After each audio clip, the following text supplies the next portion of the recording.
I would like to call to order the June 13th, 2016 meeting of the Highland Park Board of Education. The New Jersey Open Public Meetings Act was enacted to ensure the right of the public to have advance notice of and to attend the meetings of the public bodies at which any business affecting their interest is discussed or acted upon. In compliance with the Open Public Meeting Act, the Highland Park Board of Education has caused notice of this meeting setting forth the time, date, and location to be submitted for publication to the Home News Tribune and Star Ledger and posted on the board's website at least 48 hours in advance of this meeting. Members of the public who wish to address the board will be given the opportunity to do so before the board adjourns for the evening. Linda, can we have a roll call? Ms. Byer? Ms. Cimarusti? Here. Ms. Gowan? Here. Mr. Krieger? Here. Mr. Magaziner? Here. Ms. McFadden DiNicola? Ms. Pietrobono? Ms. Richardson? Here. Mr. Roslowitz? Here. Be resolved pursuant to the Sunshine Act, NJSA 10:14-12 and 13, the Highland Park Board of Education will now meet in closed session to discuss negotiations, student discipline, superintendent's evaluation, and litigation. These exemptions are permitted to be discussed in closed session in accordance with NJSA 10:4-13. Information regarding the board's closed session discussion will be disclosed to the public as soon as the need for confidentiality no longer exists.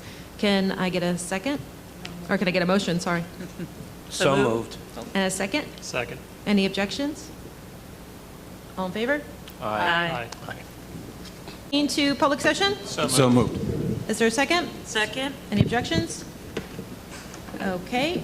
Can we stand for the Pledge of Allegiance, please?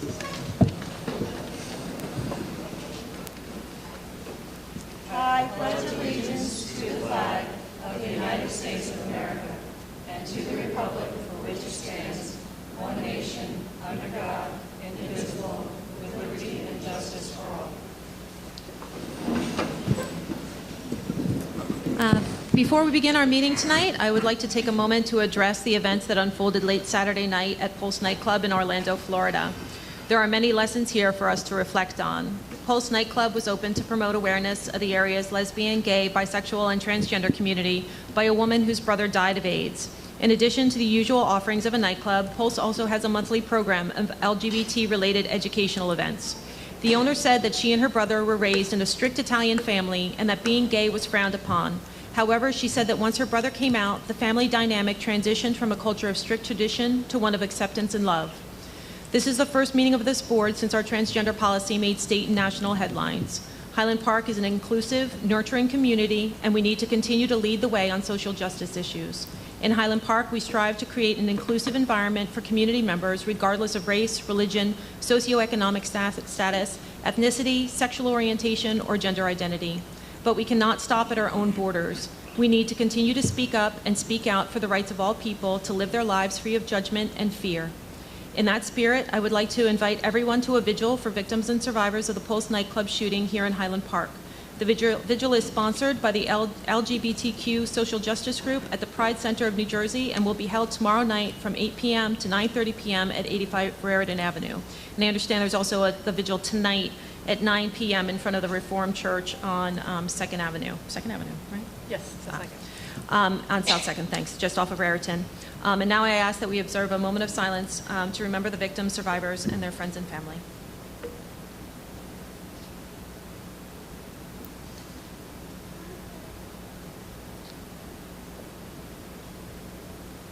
Thank you very much, everyone. The first item on our agenda is a resolution to correct the minutes from our May 23rd, 2016 meeting. Do you have in front of you, Linda, what that correction is? I apologize, but I'm sorry. there is a point of order we're missing, I'm sorry. and that's communications. I don't know why it's not on the here, agenda. But normally, yes. Normally it's first. Normally it's before this. Okay. So if you don't mind, No, I'd not like at to all. give Please a do. report on communications. Thank you. I just have two items. We received a letter, an email thanking the participants from the middle school, I guess the organizers from the middle school, to the breast cancer color run that was organized by Gabby Rios and Anna Barahona. They collected $270 in donations toward the Susan G. Komen Fund. And so Susan G. Komen Fund was thanking them for their participation and their generosity. And the second item is I wanted to announce that petitions are now available for anyone interested in running for school board member. The due date for submission is 4 p.m. on July 25th, and that would be submitted to the county clerk's office on Bayard Street in New Brunswick. If anyone has any questions, they can contact the business office, and my secretary or I would be happy to answer any questions. Thank you. Thank you, Linda. So we'll go back to number 7. We have the resolution to correct the minutes from the May 23rd, 2016 meeting, which is a personnel and communications item. Number 33, there was a step that was incorrectly listed. And so we're not voting on them, we're just mentioning them, right? So, and then number 8, we have the minutes for the regular public meeting and executive session for May 23rd. That we will review and we'll vote on at the next meeting. And then that will bring us to the student representative report. Okay, so at Irving today, the first graders had their walk to Bartle, so they got to see their new school for next year. There has also been a mentorship program where first graders have been mentoring kindergartners.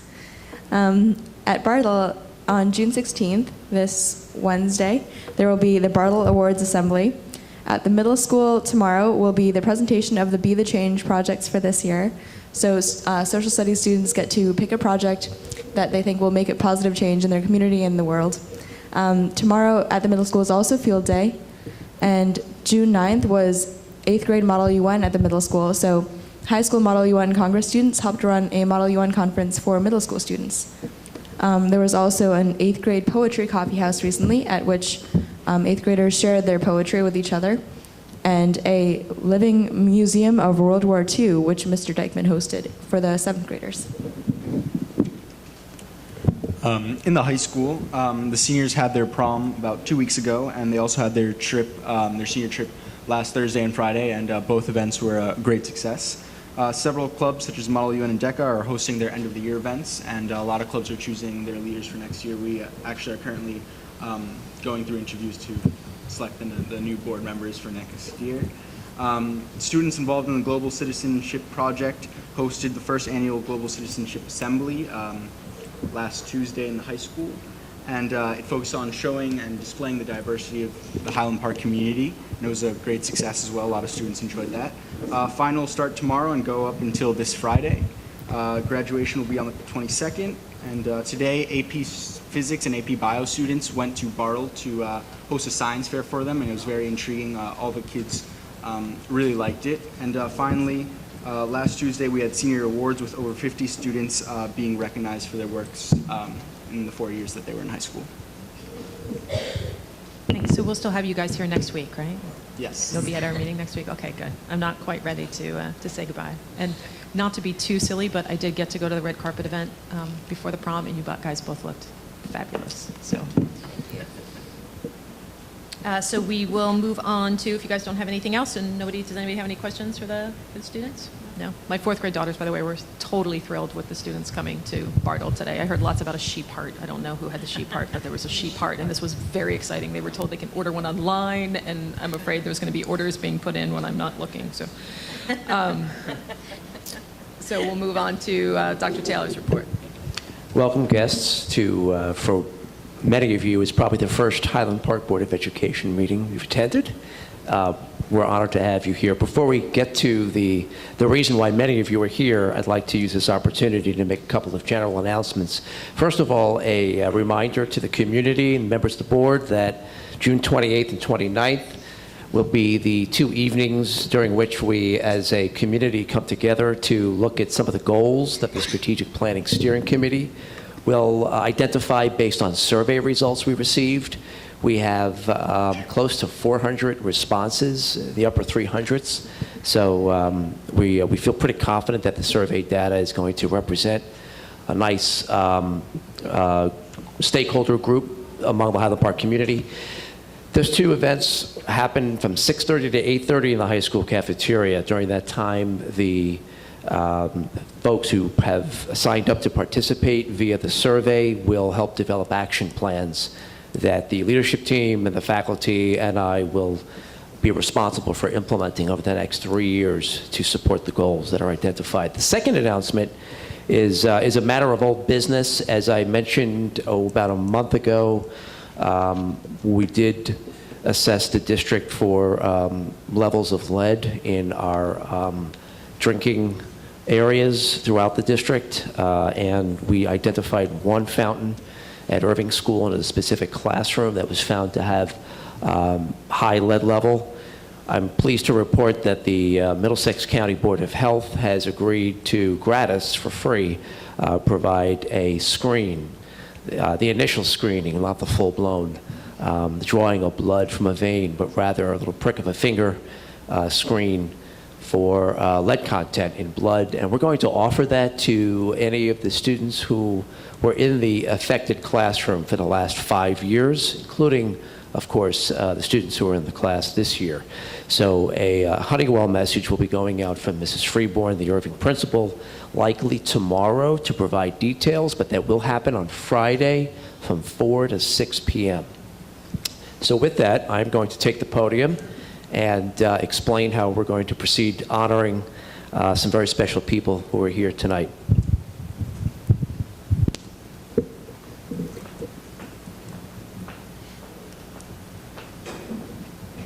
I'm going to shift around the podium a little bit. So what I would like to do is introduce the principals of each of our schools one by one, who will then say a few words about our distinguished faculty who are here either because they have been recognized as the best in their field this year, Teacher of the Year, or Educational Services Person of the Year.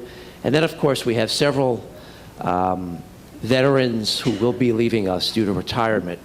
In a sad and remorseful way, I say that because I've, as a member of the community here for 21 years, have gotten to know, I think, every one of the teachers who is retiring. In fact, my children have had several of these teachers.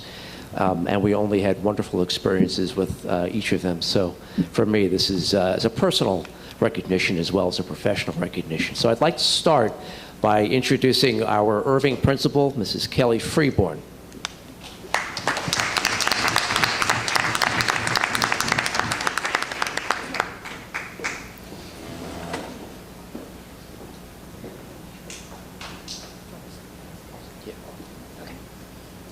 Good evening, everyone. My name is Kelly Freeborn. I'm so happy to be here to talk about some of my colleagues and peers at my school. I'm gonna call them up, and then we're gonna talk about them, which will make them feel super awkward, right? Mrs. Leifer, you're first. This is our school nurse, Cheryl Leifer. Please come up and join us.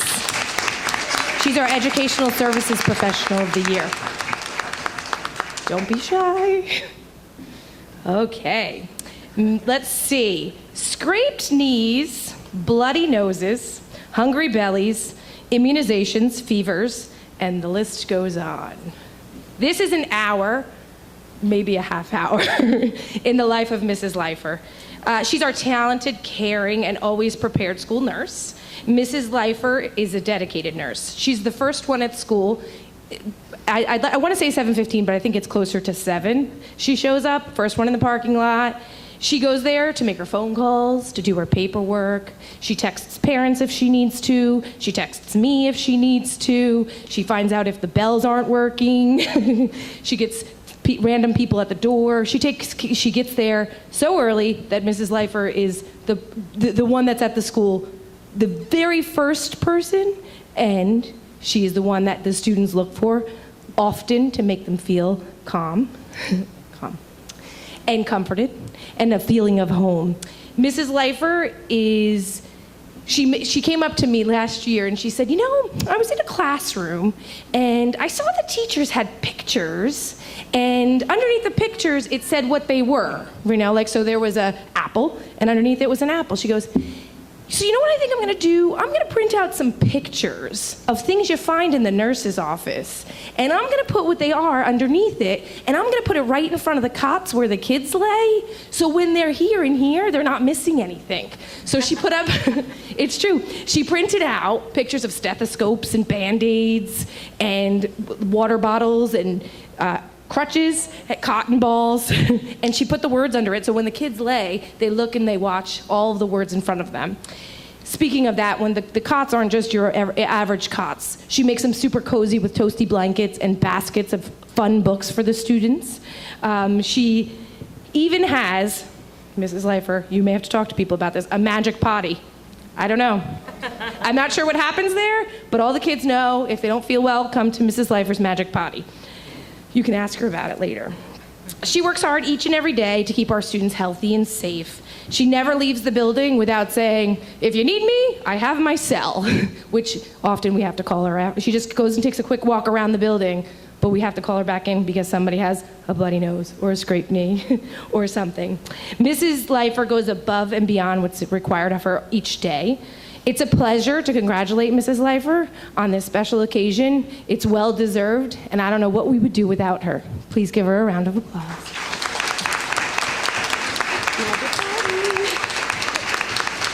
That's right. I brought the magic potty up at a board meeting.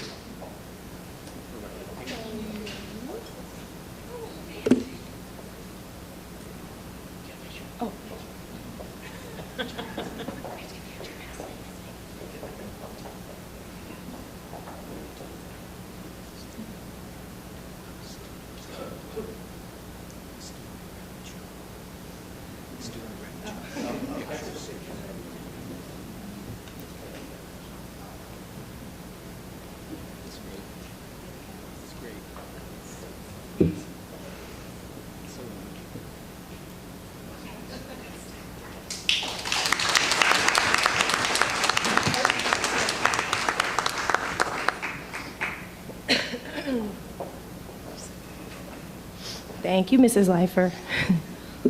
All right, so my next friend, I'd like to call up Mrs. Vicky Zara.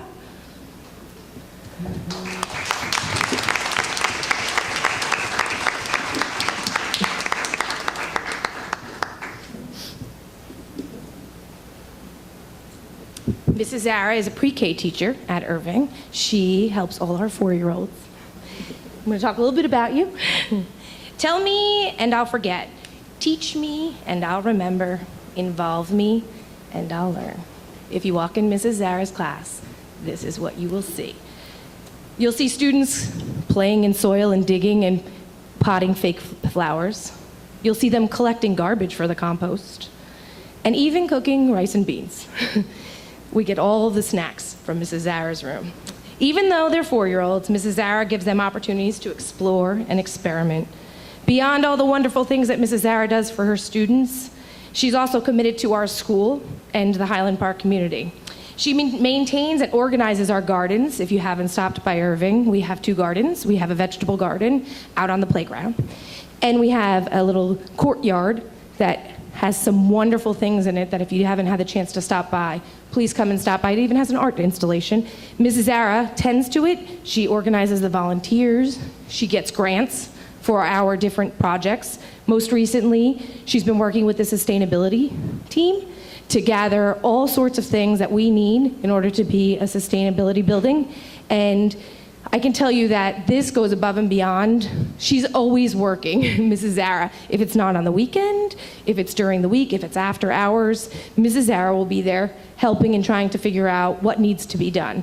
She's always involved in the community events. She's run a juice pouch recycling project, a tree planting initiative for our 100th birthday at Irving, and most recently, she's organized a fundraiser for the Seeing Eye Foundation, which helps raise money for dogs that are puppies that will be trained to be seeing eye dogs. She comes to our whole school meetings to promote her things. So she comes out on the mic and she gets the kids excited about what we're doing. She brought a picture of our dog, which is Victor. For the juice recycling pouch, she brought 1 million pouches of Capri Sun or whatever those other juices are, and she shows it to them. She gets them involved in a way that they're excited and they feel like they're helping somebody else. Mrs. Zara is a true colleague to us all.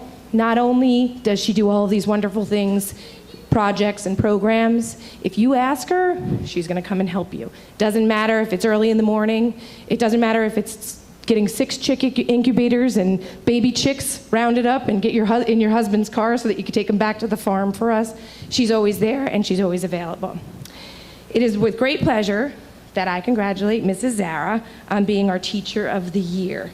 We're glad our pre-K students are in such kind and gentle hands.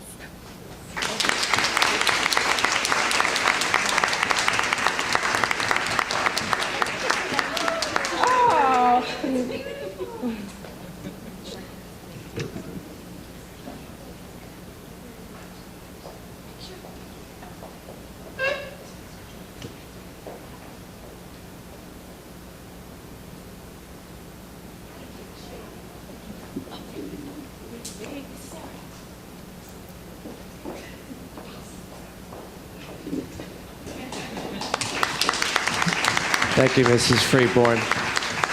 And with that, I would like to introduce the principal of Bartle School, Mr. Anthony Benjamin.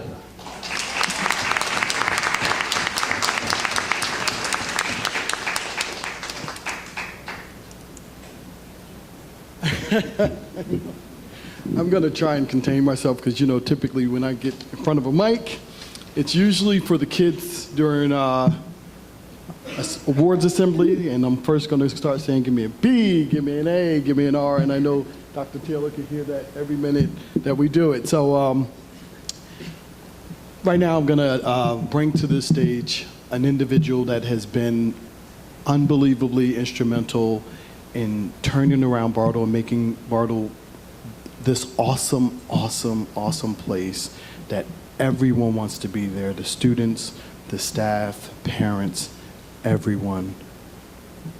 Miss Sarah Kirk, please come up.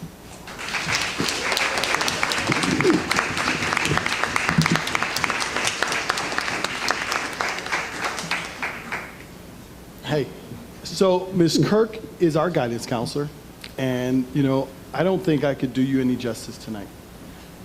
Because I know every now and again I get to tell you often just how much you mean to us and how important you are to our Bartle family and ensuring that kids get the very best that they can possibly get. But I think tonight is your night for the light to be shined on you so that you know that you really mean everything. I see your beautiful family in the audience, and you have to know just how much you mean to us. Sarah has been in education and at Bartle for 10 years and has served with distinction.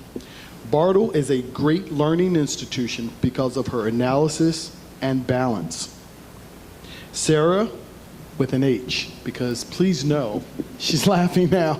When I first got here, I spelled her name without the H and she had to correct me, so it's always Sarah with the H and we got the joke.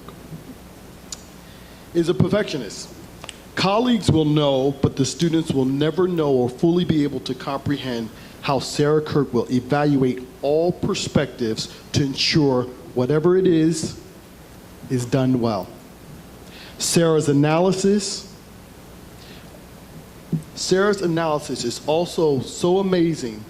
She seeks to ensure balance for everyone, for everything. And oftentimes I'm telling her, Sarah, I don't know if we can make sure we can get that balance, but somehow she finds a way to get it balanced, to ensure that it's fair and equitable for everyone. And those are the values that we espouse at Bartle. Sarah was nominated by her colleagues for her countless work on the social and emotional development of our Bartle students. Sarah, along with Lindsay Fisher, is the originator of the EPIC initiative. And at Bartle, EPIC is encouraging positivity. You want to tell them? Finish up. And inspiring change. And really, I can assure you that's exactly what we do each and every day. We encourage positivity and we inspire change. The nearly 80 plus activities or initiatives that happened this year, which are clearly too numerous to name, are actually a result of what Ms. Kirk has done.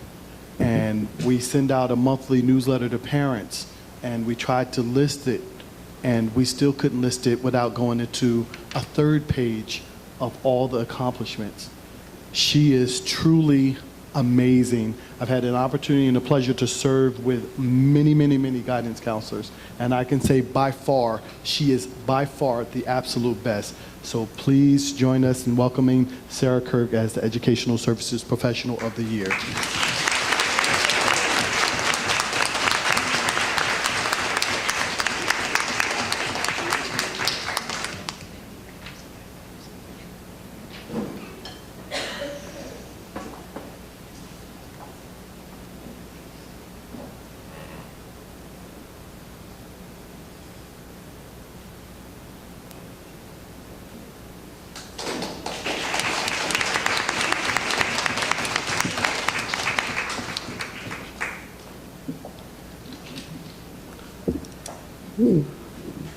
Whoa.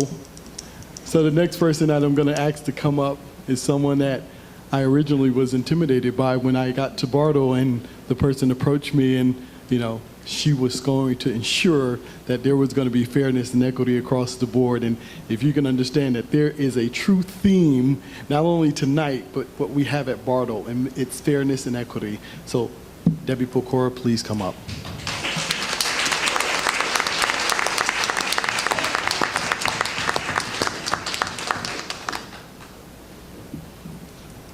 Hey, how are you? Good? So Debbie has been in education for 22 years and has served at Bartle with distinction for the past 20 years. Bartle is a great learning institution because of her intuitiveness and sense of fairness. And again, I say that because of her intuitiveness and her sense of fairness.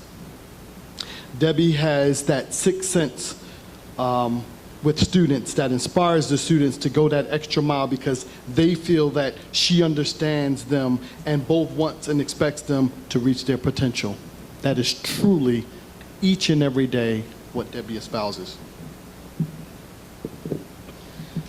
Debbie is a true heavyweight when it comes to ensuring fairness in the support and resources that her students receive so as to ensure they realize their potential on every day in every classroom in every possible way.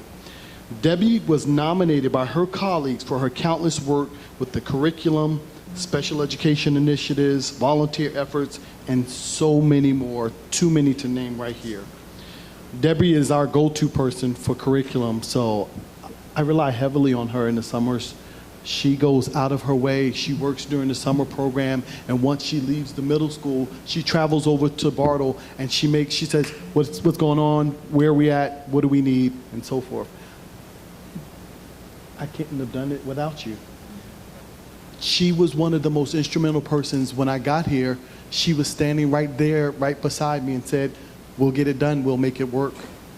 When things didn't also always seem so, you know, when they weren't quite where they should be, Debbie was there to make sure that we got what we needed. And you really helped us to get afloat and now begin to soar. Of the nearly 80 plus initiatives and activities that we've actually engaged in at Bartle this year, which is a historical number, she's a part of that.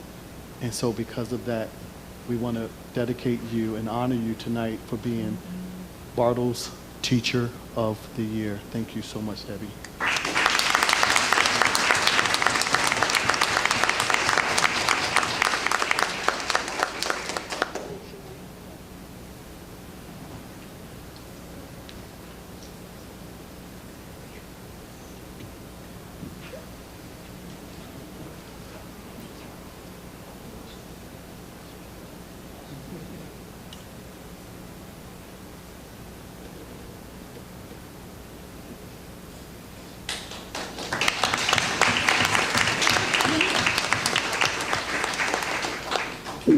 And now I would like to introduce the principal of the middle school, Mrs. Jennifer Osemier.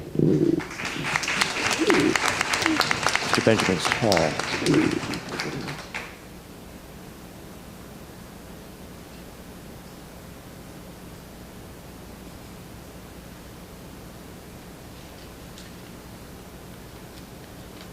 That's a tough act to follow, Mr. Benjamin, but I'm going to try. I'm honored to be here tonight to introduce to you not only the Teacher of the Year, but the Middlesex County Teacher of the Year. And if you could please come up, Miss Sarah Day, without an H.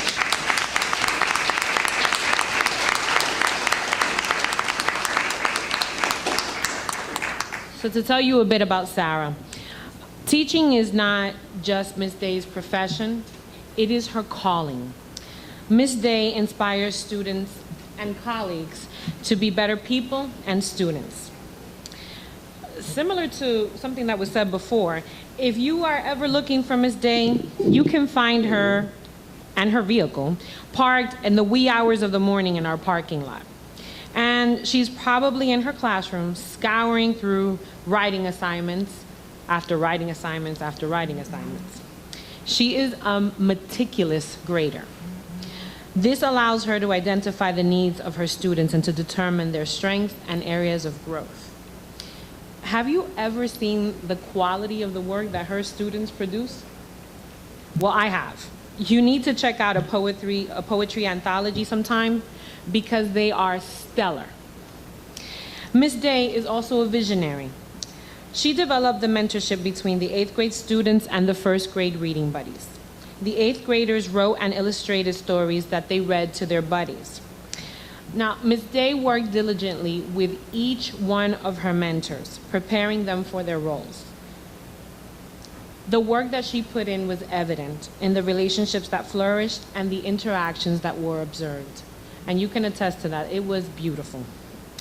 She's also a dynamic member of our faculty, active on different committees and collaborating with all members of the school community. I had the opportunity to work closely with her this year in the INRS committee. This committee identifies students that are struggling and provides plans of actions and resources to assist them in their academic and social growth.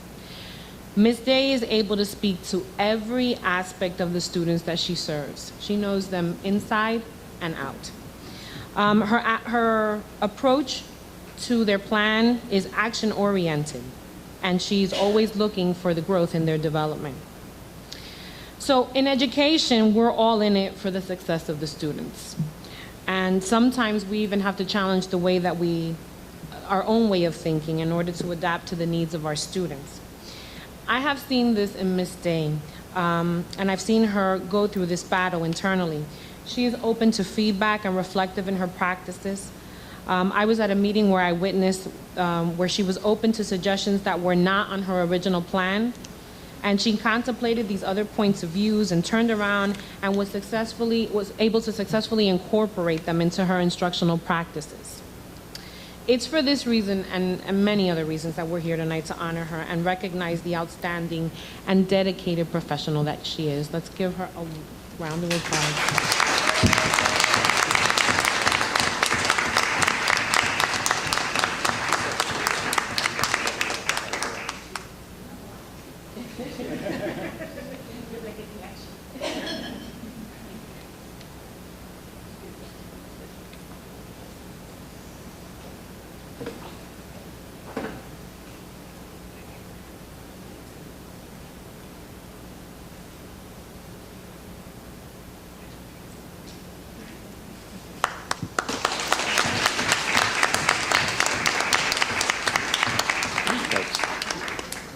And now, I would like to invite Mr. Lassiter, the high school principal, to the podium.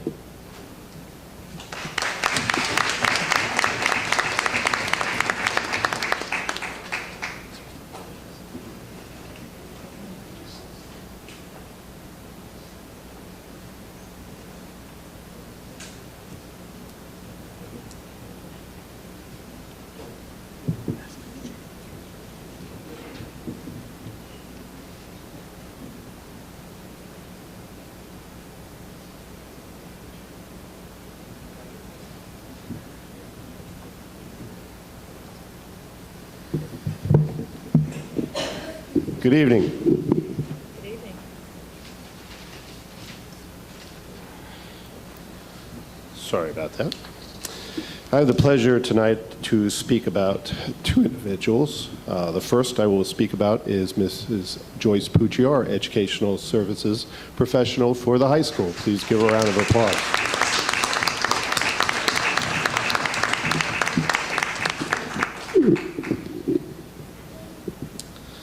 So Joyce is our media specialist for the high school and middle school since 2013.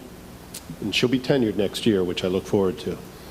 She has served as a media specialist in Irving and Bartle as well, but last year she worked in all 4 schools until I had to step in and say, no, she's ours. We need to have her in our building because she's so valuable for the kids.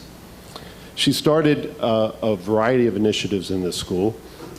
She continued our Battle of the Books for the middle school students this year, and this year moved it up to the high school as well.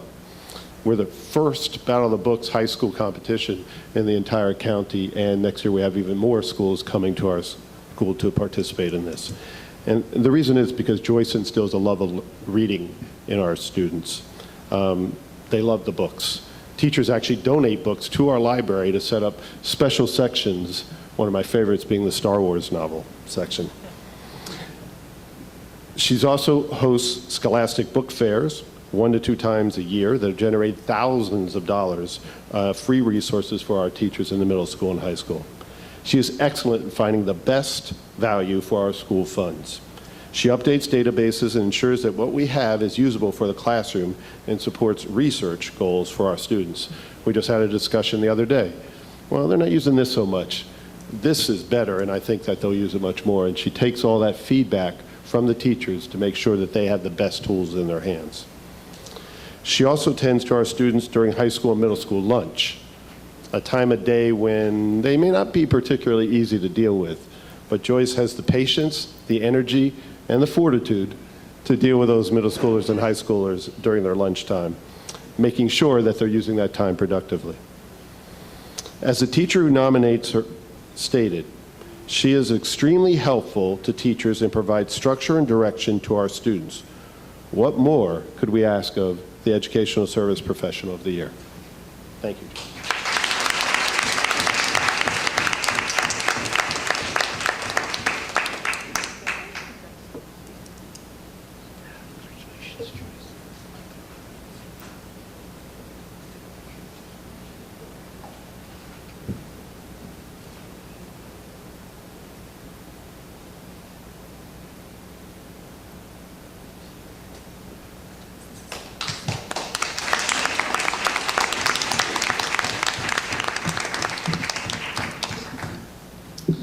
And next, I'd like Miss Danielle Finklin to come up to the mic, our Teacher of the Year in the high school. Give her a round of applause, please.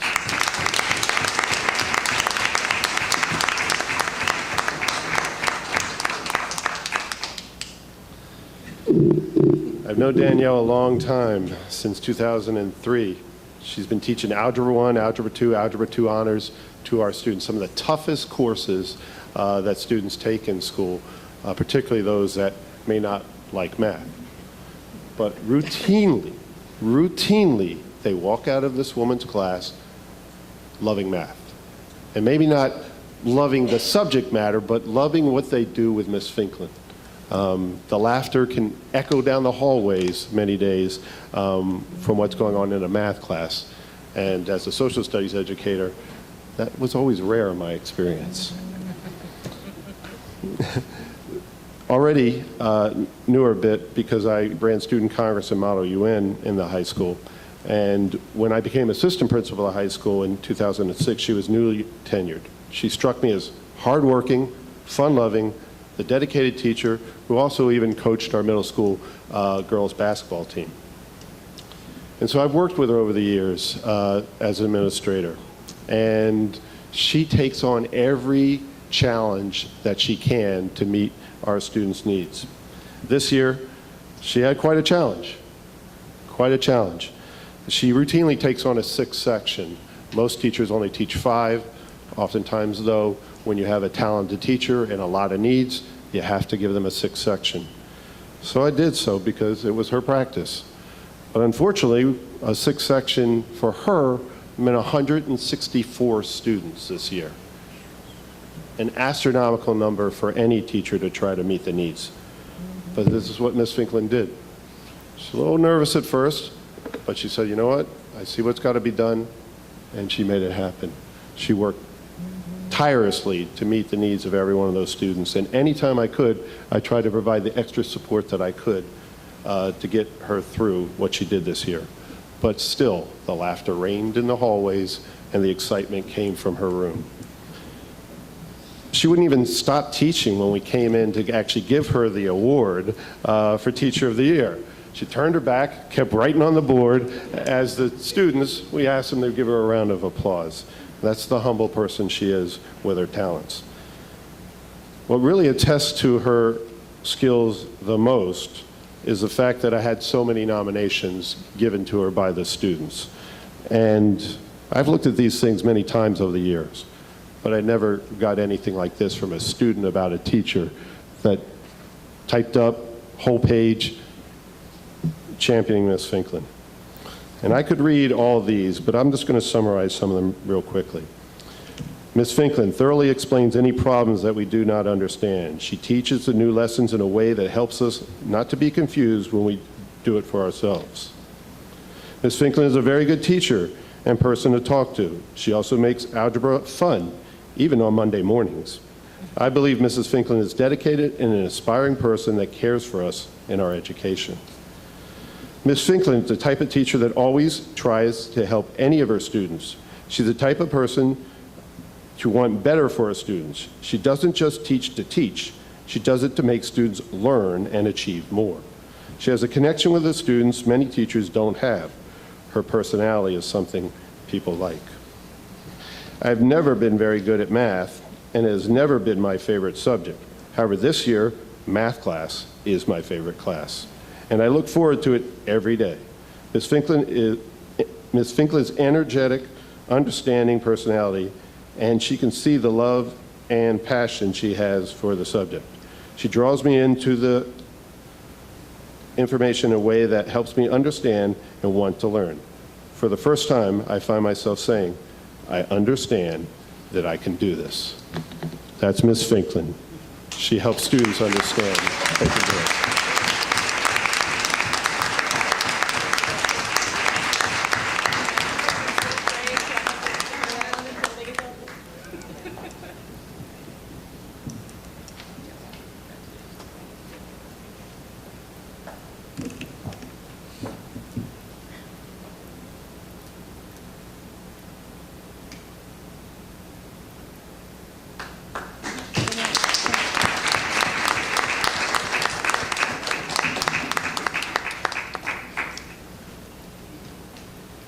And now I'd like to recognize somebody who is actually shared between two buildings, two of our schools, which is why I'm going to invite Mrs. Osemier back to the podium to introduce one more special person.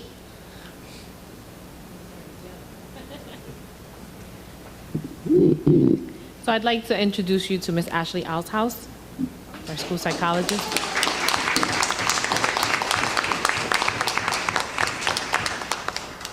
Ms. Althouse is a pleasure to work with. I'll give you a little bit of background before I get started.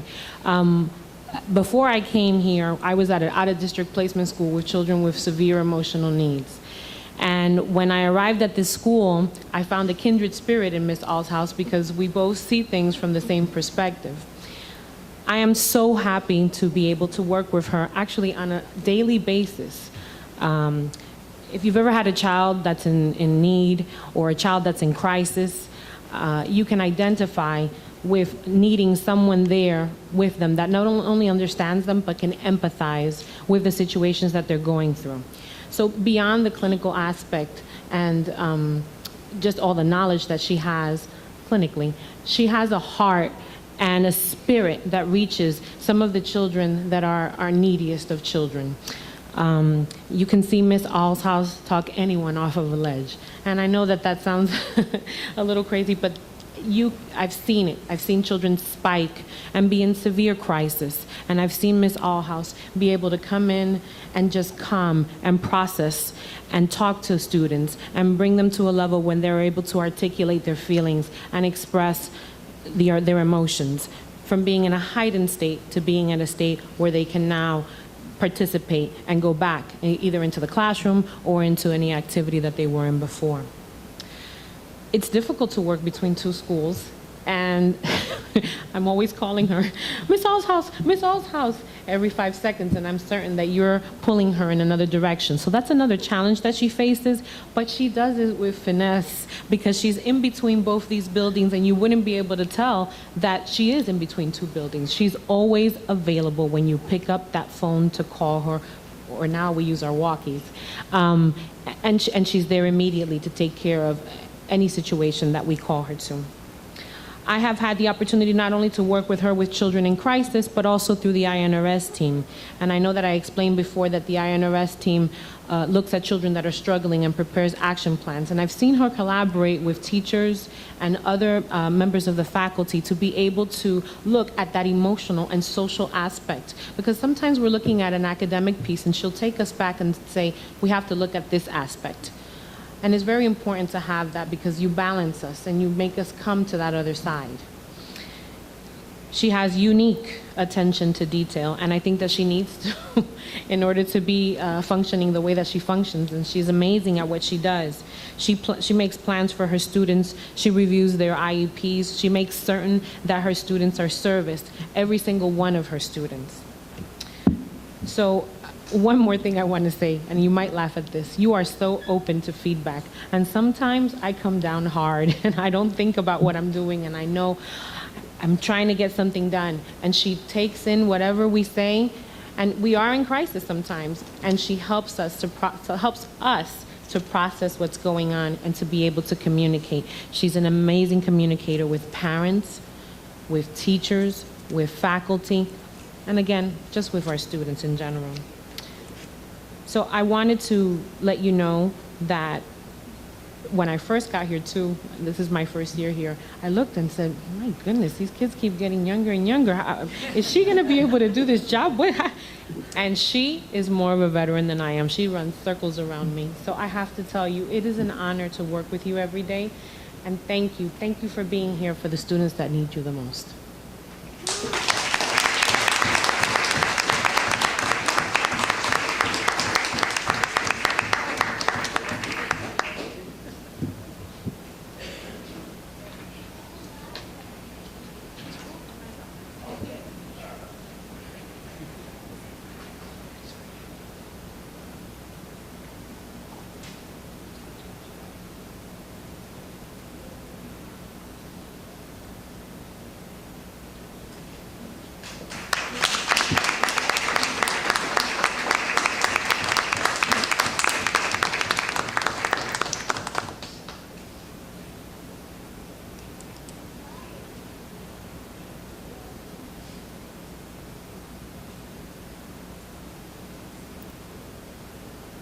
So I want to round out the recognition of special folks tonight by honoring the 5 individuals whose time in Highland Park schools will wrap up next Monday, which will be the last day for the kids, and Tuesday, their last day, half day. So I doubt they're going to be running out of here at 1 o'clock. They'll probably take their time and slowly but surely leave all the great work that they did behind. So with that, I'd like to introduce once again Mrs. Freeborn, who will recognize one of her teachers who will be retiring from Irving School.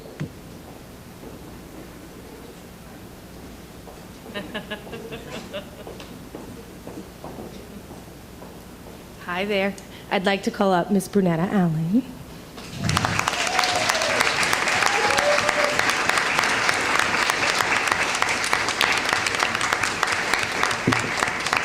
Okay. Tonight, it is my pleasure to celebrate the retirement of one of our first grade teachers, Mrs. Brunetta Allen. Miss Allen, if you ask anybody, in an INRS meeting, in a staff meeting, in a faculty meeting, if you ask the parents, they're going to tell you Mrs. Allen loves her students. She takes the time every year to get to know them, what they like, what they don't like, which siblings she had of theirs. They compare and contrast. Her relationship with the students is unwavering. First grade, for many of you that have first graders or know a first grader, it's a huge year for them. There's lots of firsts. They have to learn to read. They have to put words on paper, which is very intimidating for even an adult. And Miss Allen, she takes them in her hand and she helps them fly. Even when they think they can't do it, Miss Allen's like their cheerleader. You can do it. She has a little mantra in her classroom every morning. And Miss Allen, I'm going to make you do it now. You can just do the first part. What is the theme of your mantra? You can be anything you want to be if you work hard at it. And that's what the students say every day. And if you ask them what it means, Every single one of them will tell you exactly what it means to them, not to Mrs. Allen, to them, and how they do this each day. I know that the students are consistently first and foremost in Mrs. Allen's mind, but that doesn't stop her from always wanting to help and lend a helping hand or take advice. I remember when I came on board, she goes, "I heard you were a first grade teacher. That's good." And she always came in if she needed advice. She's always willing to learn, to grow, and take on new things and try new. With writing workshops, she jumped in with 2 feet and took off. It's not an easy thing to do, and Mrs. Allen jumped in and did a great job with it. She's also quite the techie. That was her first career. Mrs. Allen, if you go in her room, there's not a lot of tech in Irving, just saying, word. Just kidding. Mrs. Allen finds whatever she can, puts it together, and you go in there and you think she has a smartboard, a projector, 16 iPads. You would think that you were walking into a full classroom full of technology. And all the teachers are like, "How'd you do that?" And she goes and she helps them. She's our techie up there in the tower. She helps us out whenever we need to. Mrs. Allen is a strong, dedicated teacher, and she's always advocated for her teachers. She served for 25 years as an educator, and today it's my pleasure to recognize her retirement. Now, before we go, Mrs. Allen, come on over here. She does a little cheer when somebody does something great in her classroom. It's called the truck driver cheer. So, Mrs. Allen, can you do the truck driver cheer for everybody? Woo-hoo! Way to go, good buddy. And now, before we go, can we give Mrs. Allen a truck driver's cheer? Woo, woo, way to go, good buddy. Enjoy your well-deserved retirement, Brunetta.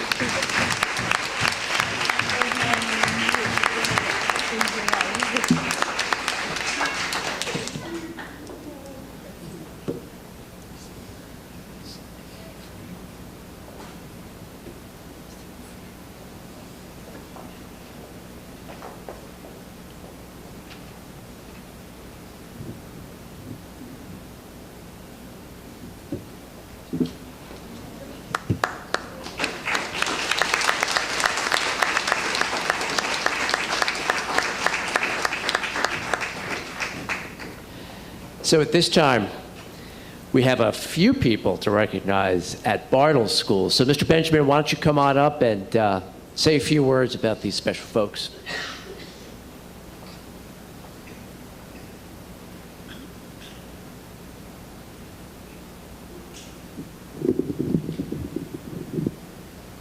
You know, the first 2 awards were actually awards that, you know, you get really excited about, bringing the people up and talking about how great they are as the Teacher of the Year, Educational Services Professional of the Year. I have to be honest with you, sitting over there thinking about how I'm going to present this award or, you know, or send off our great teachers, it's actually a sad one because I've never been all that great with goodbyes. You know, they've been really rough for me for so many reasons, largely because, you know you're going to miss those people even when you don't realize how much you're going to miss them. It's going to be something that you do. You're walking, you're talking, you're doing something, and you're going to say, oh, what would Rachel do? Or what would Jane do? Or what would Kathy do? Or how they did something that really impacted the way your practice. I'm going to first call up Jane. Come up, Jane.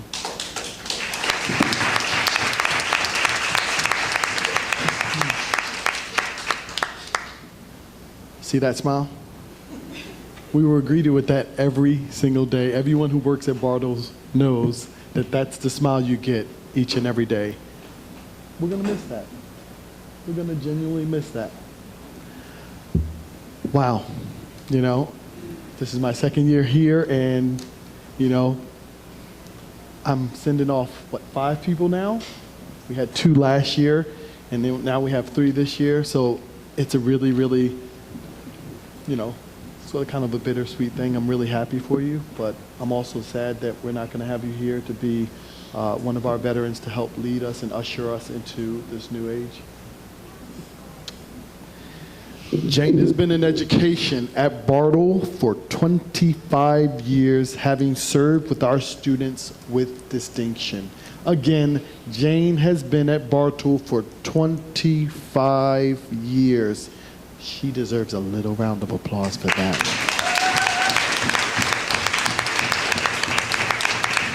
Bartle is a great learning institution because of Jane's zeal and passion to do more.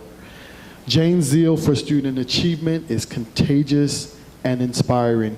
Students, past and present, always feel compelled to impress Jane with their knowledge of subject, how fast, how accurate they can actually complete the assignment.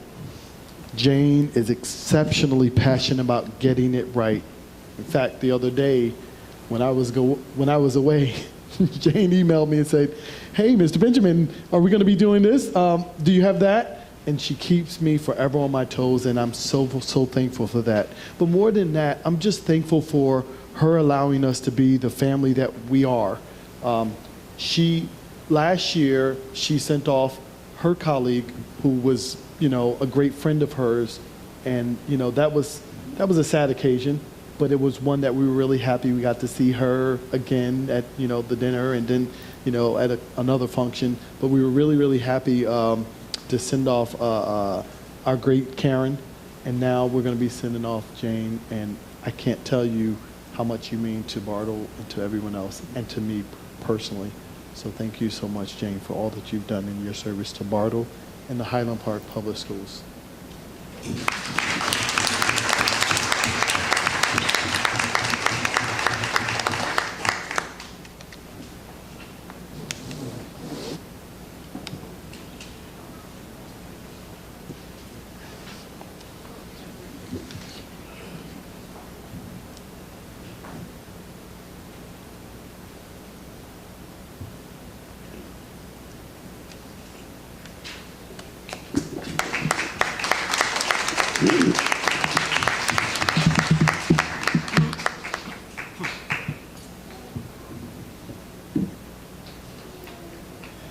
I think she told me that I was her mother.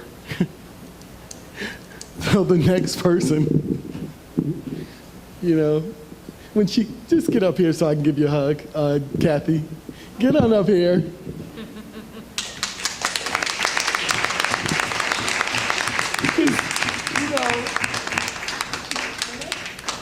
When I got here, Kathy just grabbed a hold of me, embraced me, and she says, "All right, now here's what we're gonna do." And I was just like, "Okay, whatever you say." And so she just opened her arms and welcomed me. And I've never not forgotten the support and the care and the love. And you did it with, kindness, and you forced me to reflect and be more flexible. And I'm really, really grateful for that. Kathy has been in education for 31 years. Oh, I got to repeat that one again. Kathy has been in education for 31 years.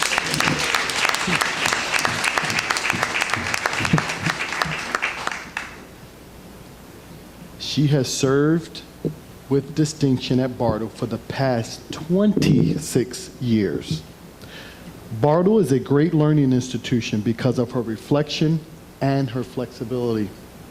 Kathy has been the conscience of our school to both students, staff, and parents.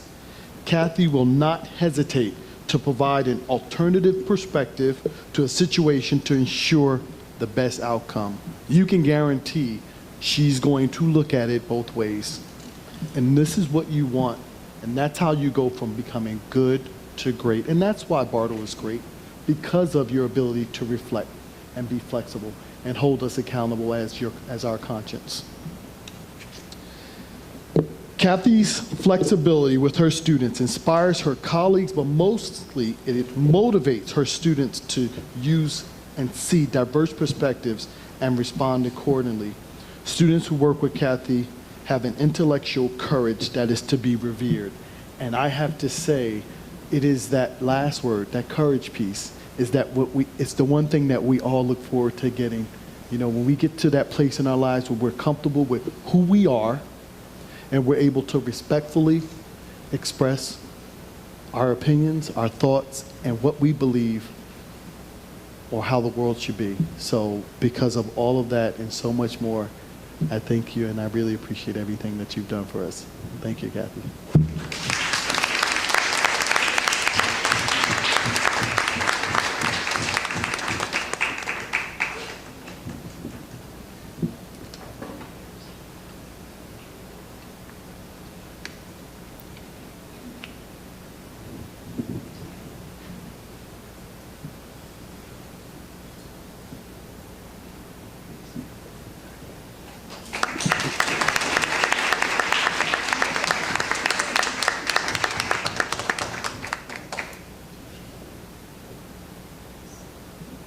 I don't take, what's that called? What's the energy drink called? Can anybody, Red Bull, there's other energy drinks. Who, 5 Hour? Any others? Gatorade, and that's kind of a watered down version.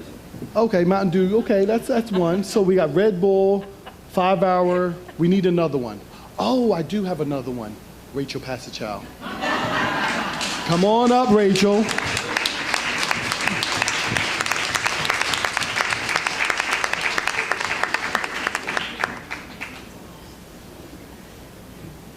If any of you want something done, don't ask me. You better ask her. She will move mountains. I'm going to say that again. She will move mountains to get it done.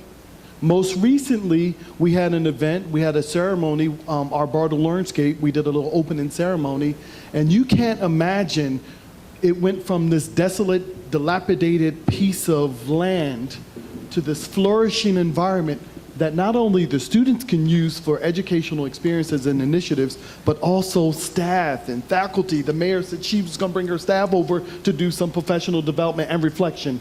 So if you want something done, she's going to get it done. And we thank her so much for her ability to just do that, get it done. She will make it happen. She makes it happen in the classroom. She makes it happen everywhere she goes. She's a doer, and she will get it done. Rachel has been in education for 22 years and has served at Bartle with distinction for the past 15 years.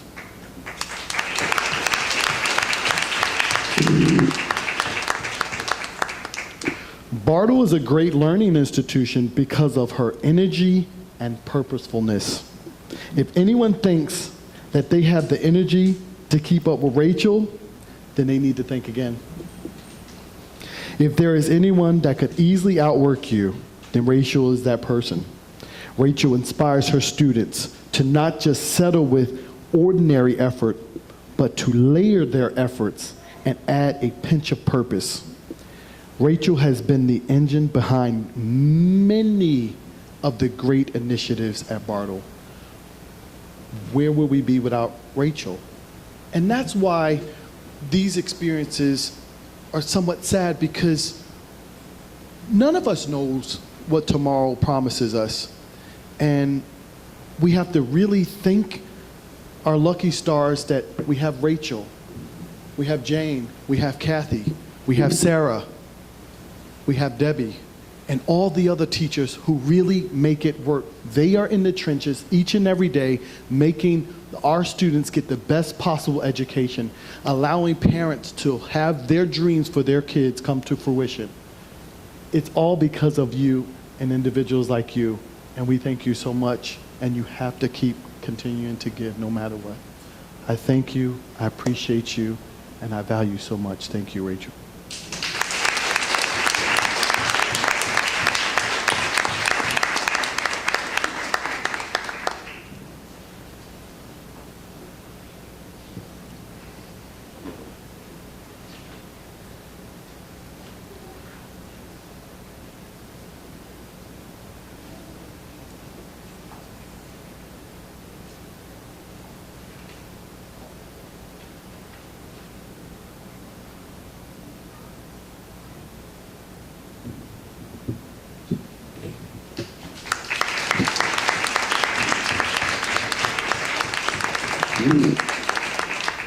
We do have one more individual who is not here tonight, but we would like to recognize, so we're going to invite her back in July.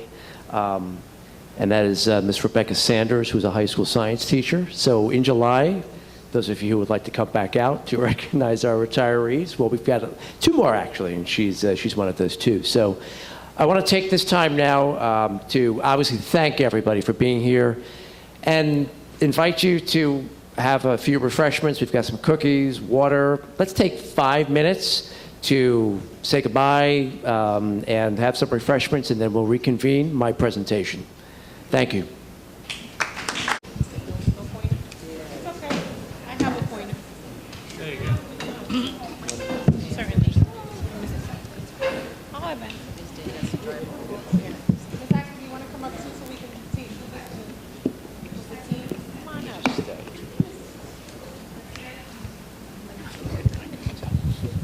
So I had to make one note about my presentation list. We had postponed the tie ceremony for the Young Gents group to next Monday night, so we could have Mayor Mittler here and several other individuals who were involved. So before I wrap up my presentation, I do want to pass the mic to Mrs. Osemier. I want to thank Miss Ackley, our new supervisor of humanities, who can clarify some elements of the schedule changes that Mrs. O is going to talk about for next year. So I'm going to pass the mic to Mrs. O.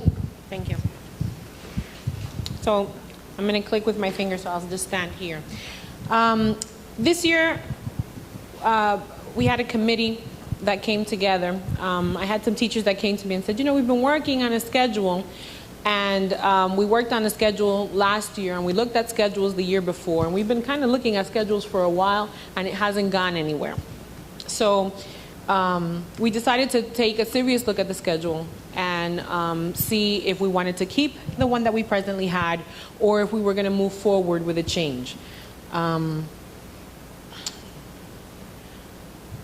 So the middle school scheduling committee, which was comprised of teachers from each discipline, got together, and we looked at different aspects, and we got together an agenda of what we wanted to accomplish. We set up some goals, things that we wanted to specifically target when we were thinking about what a schedule should look like for us in the middle school.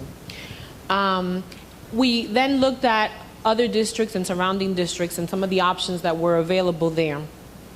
And we wanted to look at districts that were similar to ours in socioeconomics and other demographics. So we tried to be genuine with how we were looking at other districts. And we used some of the data that was coming from our own district. We said, what areas are areas that we have to attack, and what areas just need to be left as they are because they're working fine. After we got together and had some meetings and were able to discuss some of these aspects, we had an administrative scheduling team, which was comprised of Mr. Brzezowski, Ms. Brady, myself, Dr. Taylor, Mr. Lassiter from the high school. We had some teachers involved in there as well.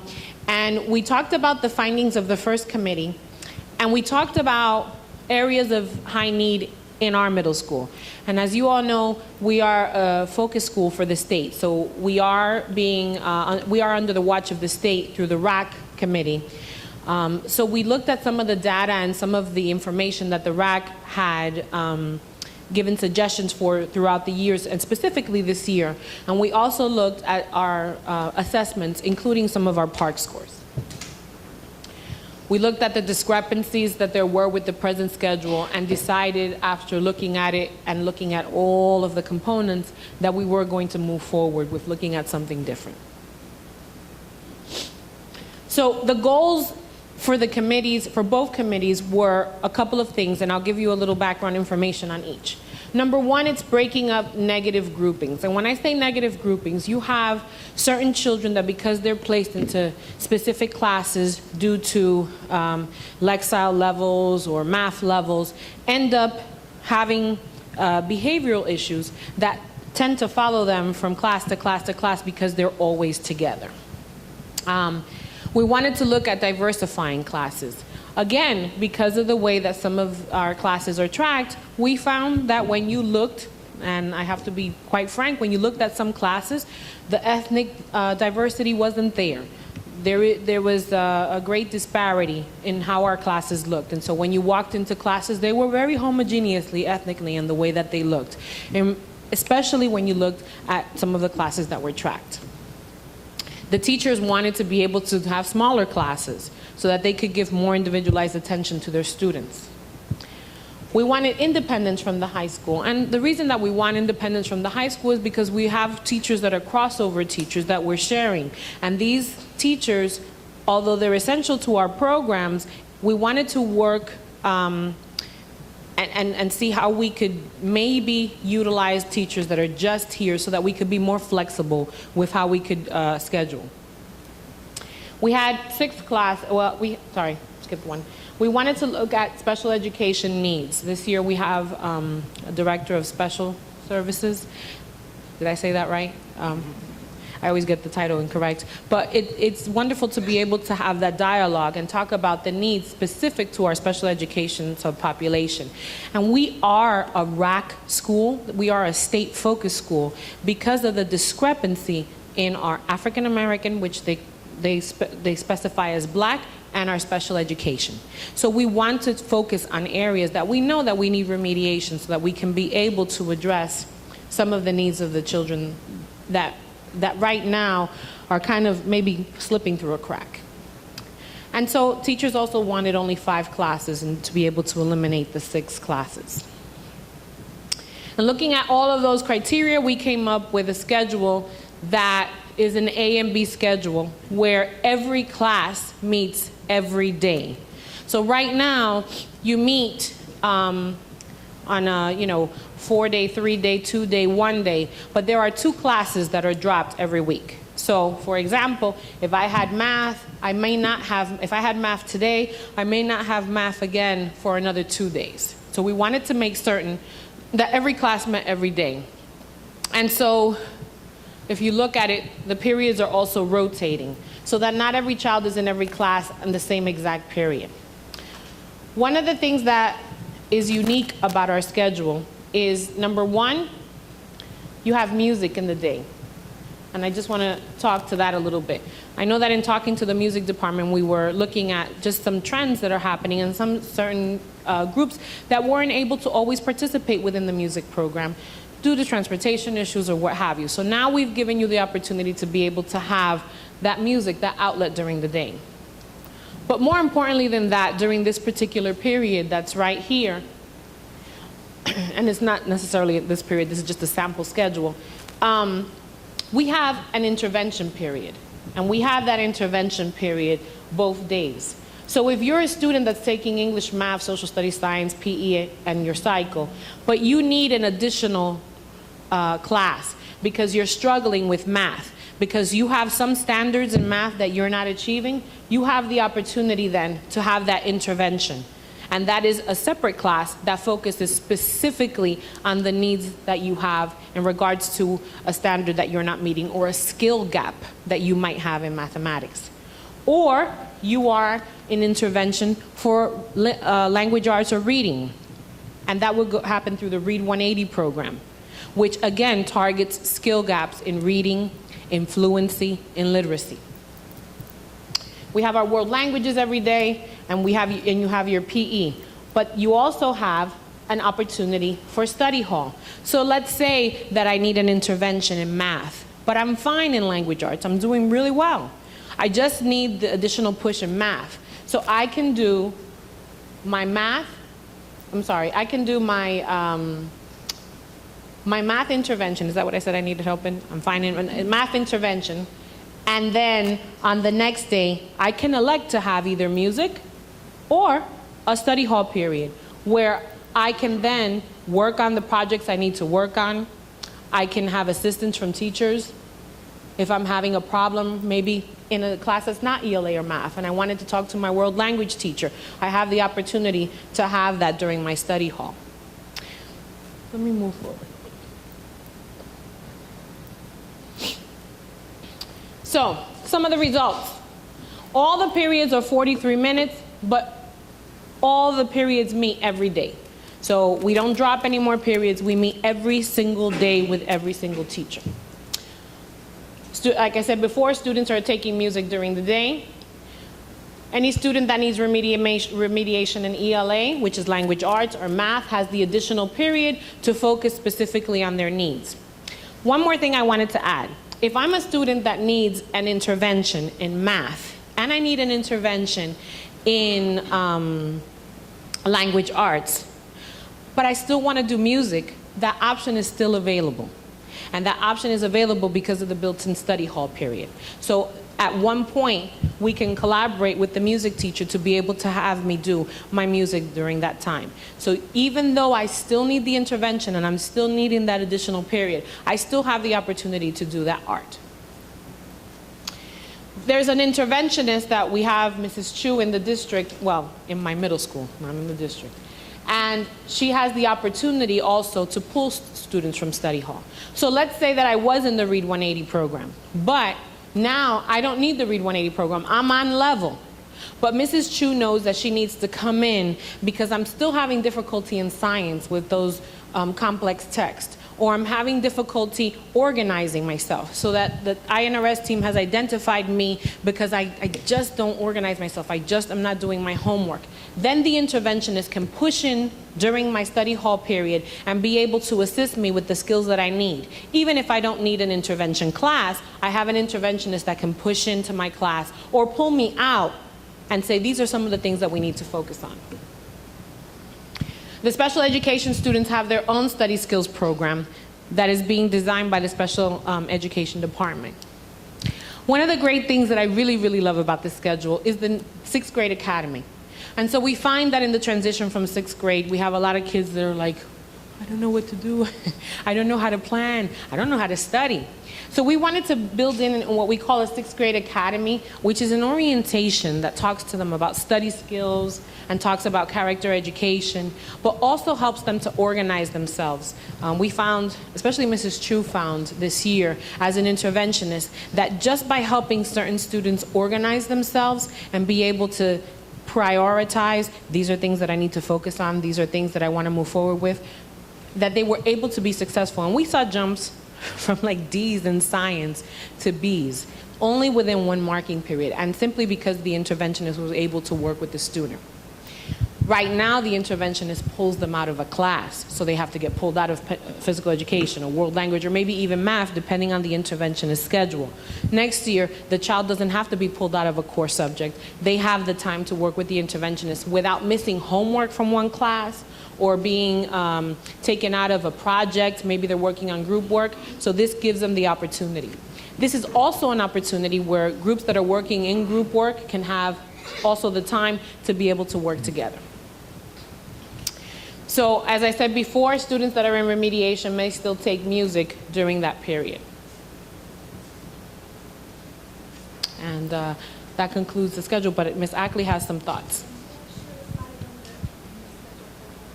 Certainly. Thank you so much. Thank you so much. I had the opportunity to meet with the RAC team and with Principal O, and so I've looked at we've reviewed the data together. You brought me up to speed on the needs of the building and the students, and the discrepancy between the subgroups and the achievement of other students here.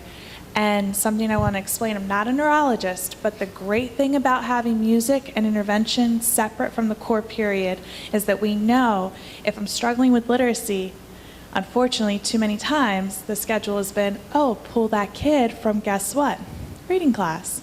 So that has not been, it creates a double deficit. It's not been successful, and so creating this separate block is ideal. And speaking as a reading specialist, I'm excited to see that we have intervention time and they will have full core class time for math and ELA. Secondly, neurologists would say that the brain lights up with music and art on both sides. So although Mr. Presti may not see himself as an interventionist and Ms. Hawthorne may not see that, it's actually crucial to helping. So from my research as a reading specialist with dyslexia, kids with dyslexia process on the right side of the brain. If we give them opportunities to strengthen and involve the left side of the brain more often, you can bet that they're going to have an easier time with more connections happening, and they'll gain actual achievement in other areas because of the music and art involvement. It's just amazing. It's like working out. So I love music, but I know from all the research that music and art are going to support our kids as well. We may not have seen that, and I don't want to share all the neurological terms for it, but the region of the brain that fluent readers are reading from is called Broca's area, and it's usually the left side of the brain that a neurologist would say in their testing lights up. So if you're giving kids an opportunity who normally, as you explained, are on buses and not given that opportunity, you're doing something to help the whole child, and that's really crucial. So I'm excited about this schedule. ELA teachers are developing the new schedule for what instruction will look like. We met together last week, and there are different models. There's novel studies that happened previously that were purchased with the previous supervisor, and there are concerns as we articulate on how to move from daily 5 to novel study to fully prepared for high school. So we're going over the summer to develop a modified readers workshop and writers workshop, and I know that Touchstones was happening. We're interested in continuing to reach the social emotional aspect, but we can, through readers workshop and writers workshop, we can have strategic instruction and then also have that intervention piece with additional intervention in music and art happening. So I'm excited of how this will really impact hopefully decreasing the disparity that's happened previously. So I think there'll be great growth for our students next year. Another thing that we discovered as we were doing it, and I know Mr. Brzezowski, I know you're out back there filming, but you've been critical in this because he is so perceptive, so analytical when it comes to seeing these things. We were able to give these teachers common planning time, which is something that was lacking now. You have a lot of teachers that have really, really great intentions, but don't have that time to collaborate. And I have, going back to that special education piece, teachers that are planning via email over the weekend, this is what I'm going to do, and then at last minute they looked at their last assessment, or they're trying to change something, and they don't have that time to collaborate. So the main classroom teacher and the cooperating teacher did not have the opportunity to be able to collaborate. So some of the modifications that are necessary for the special education students and that kind of benefit all the students in the classroom, some of the guided notes, some of the different sectioning that they were going to do, or just focusing in on certain problems, for example, that was lacking because some of our teachers are planning as they go. And so we want to give them purpose, and we want to give them time to be able to purposefully plan and to plan together during a time that's allotted for them. So this allows also for that common planning time for teachers to be able to sit down and strategically go through what it is that they need to meet the needs of the students in their class. And one last thing that I want to add. By taking the intervention and placing it somewhere else, like making it the second part of your day or the first part of your day, but not your main ELA or your main math class, our classes are going to start to look a little different. And so we're going to have an integration of different types of students that are hard workers, students that are maybe not so much hard workers, but kind of just get it without studying. You're going to have a good mix, and you're going to see that these heterogeneous groupings are going to benefit our students, as opposed to maybe just having a class of all the students that function in one way. It's good to have that mix of students to be able to play off of one another. And I've seen it. I've seen students that are in one class and are moved to another class, and the students here are benefiting, and these students are benefiting from the different points of view, the different perspectives, and working relationships that are formed when you get students that think differently and that perform differently. So it's exciting. Change is never a good thing for some people, but for me, I take it and I run with it. And I think that, and I told the teachers, this is something that we're going to look at. This is something that's fluid. I mean, we have our schedule, we have, the way that we want to do it, but maybe next year we'll take a look at that study hall. Maybe we can do some online learning during study hall. So maybe we'll get some funds to be able to have one kid that wants to do poetry and another child that wants to do calculus. So you might have that period for online learning, or you might have, there's many possibilities. But I'm excited. I'm excited at the fact that we've been doing the same thing over and over and over again, and we're going into our 5th year of RAC. And so we have to try something new, because if we don't try something new, we'll never know if it's going to work or not work. And so I applaud the teachers, and I know that there was, just some hesitancy because, what's going to happen. But I think that we'll be able to embrace this, and always in the forefront of our mind, keeping our students first. So I present to you this new schedule. We will work with it next year. We will do the professional development that's necessary to be able to prepare our teachers to teach within the modified periods. Our assistant principal, Mrs. Brady, was an English teacher in a Union, and it worked successfully for Union, and Union was having difficulty, and they were a focus school, and they were able to see improvements when the classes are meeting every day and when the intervention is separate from the mainstream class. So any questions? I have a question. Could you go to your last slide? This one? Okay. Mark, you need to talk into the mic, sorry. Yeah, sorry. You want to talk? It's hard to, yeah, thanks. Hard to do both. Let's see. Right, point 3, any student needing remediation in ELA or math has an additional period to focus on their needs. Who makes that determination? Who makes a determination that the child needs to go into the ELA or math intervention? Because it sounded, I didn't really catch how that's actually done. So this particular year, we looked at our Linkit scores, and we looked at our Linkit scores, we looked at our classroom scores, we looked at teachers that were recommending, we looked at INRS referrals. So you're going to look for students that are having difficulty within the math class, and they might need remediation in a specific skill. So it might just be like Mrs. Chu this year was working on students that were functioning well but were having difficulty with the basics, and she had to take it down to the basics in regards to multiplication facts. So we were able to give benchmark assessments and look at the standards that the students were struggling with. So basically through assessments, through teacher recommendations, and sometimes even the parents, like we had parents today that came in to register their children, and they said, we would like to know, because they're coming from an out of, not here, she's been struggling, with certain tests, and we'd like to be able to look. And we said, well, sure, we'll take a look, we'll test them, and we'll see. And whatever areas they need, remediation, and we'll be more than willing to handle that. So just to get to the point, the assessment is done by the interventionist or some of these other protocols, and once that's done, the student would have that intervention period to go into, let's say, math as part of their schedule. They would be given that as part of their schedule. Yes. That's really all I was getting at. Yeah. Okay, I didn't understand That's not a permanent intervention. That's a. It doesn't have to be. It doesn't have to be. So I'll give you an example, and I have a success story from this year.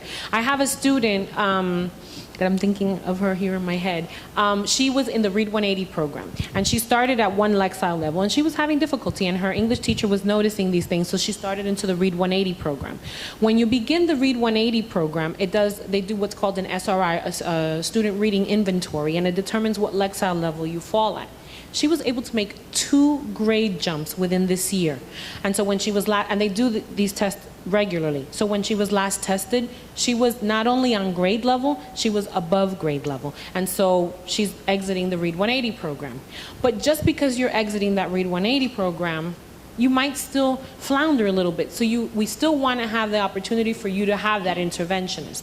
I have one student I'm thinking about in particular, and he's really intelligent, but he's a little unfocused, and the mom is always like, can he come do homework with you after school? And I'm like, yeah, send him in. But instead of coming to do homework with me after school, and then I get a meeting, or a parent comes in, or there was a fight, or the bus, something's going on, they have that period where that interventionist can say, okay, in French, you are not doing well with these verbs. Let's work on these flashcards, these online, they have the Quizlet flashcard. And that's what she was doing with him, just working on some study habits that were individualized to his particular need.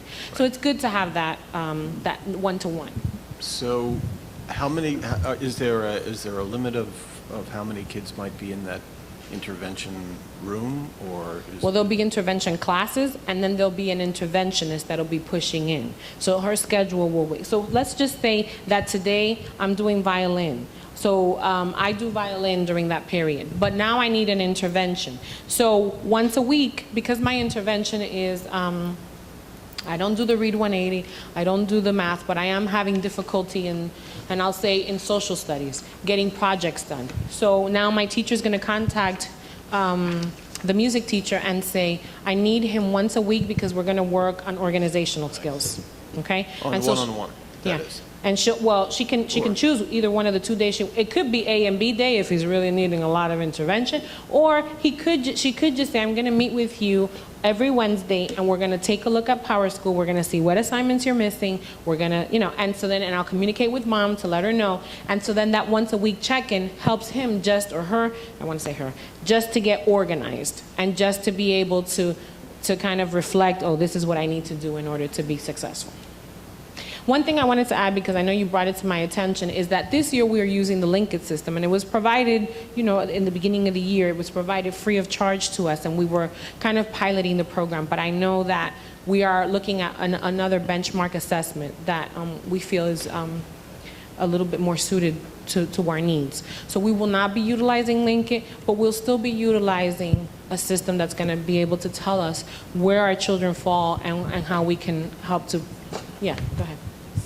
So with the other system, I think Dr. Taylor is recommending, and we're in the process of looking at, it's map testing, and it's taken currently by 8 million students, and it's norm referenced. And what they have is clear data that once all students take the test, every grade level, 6th, 7th, and 8th, and then it has a clear mark on this is a half standard deviation below the norm referenced score, and then a standard deviation, and then a standard and a half below.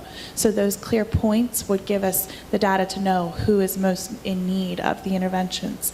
And then also on the flip side, for those high achieving students, it has for the math portion the same kind of thing where it has a norm referenced band of we recommend geometry for these students. We recommend algebra for these students. So it helps in all areas. So, and I know we're in the research phase, and Dr. Taylor will probably speak more of this later, but we're looking into those things to help us accurately assess the kids' needs.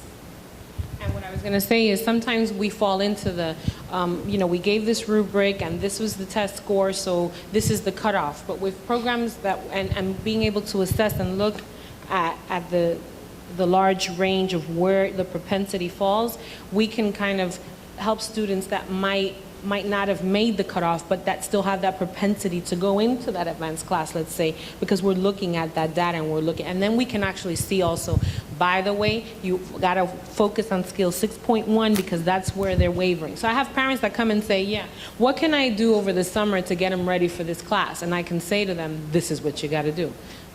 So it's exciting. Anyone else? Yeah, I just have a clarification. So with the music intervention study hall block, if a student wanted to do music, he or she would have to miss it though on the day that they wanted to get the study hall or the intervention? So if you're taking music, right, you don't necessarily have to take the study hall. I mean, it's really, if you're taking music and you're practicing with Mr. Presti, you're going to your music class. Right. If it comes up that that student at some point needs an intervention, then that's the period that we will pull from. Okay. You see what I'm saying? Yeah. So how does that work though for that student? Is that going to be, an issue getting pulled out of music, or do you see this more as a student would get pulled out for intervention maybe just once a week, or? Well, it depends on what we find. So let's say that we have a student that's taking music. Let's say it's a 6th grader, right? Or someone that just came into district. And so, they're doing fine in this particular class, but then we see that they're struggling. Then I would, have to collaborate with Mr. Presti on what way we could still give the intervention. So it might be that every A day, then he will not go to that music class. He'll have to go to the music class only on the B day. And so then we would have to have a great music teacher that could work with that student to be able to catch them up. But I think that the intervention has to come first. That's definite. How was music done before? As an after school or morning? Oh, early morning. Period. Yeah. Okay. And that was for chorus, orchestra, and band, or? Go ahead, Mr. Look, he loves it. And now that won't be in the morning? Is that? You can tell I'm a music parent, so. Yeah, the band program has existed in the mornings, 7 a.m., 2 mornings for concert band and 2 mornings for jazz ensemble, so you could potentially have 4 mornings, and with a once-a-week pull-out for small group instruction. But what we're, with this period now, I'm still kind of brainstorming how I'm going to use it effectively. There's an opportunity where maybe the full ensemble meets certain days and then sectionals meet on the other days, so they're, students might still have the opportunity to have a study hall or have the intervention without much disruption from the music program as well.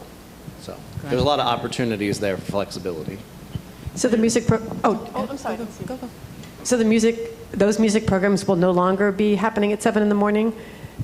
Well, for the band and orchestra will be in the day, like you saw in that schedule, and the choir program will exist as it is, which is afternoon pull-out and rehearsal.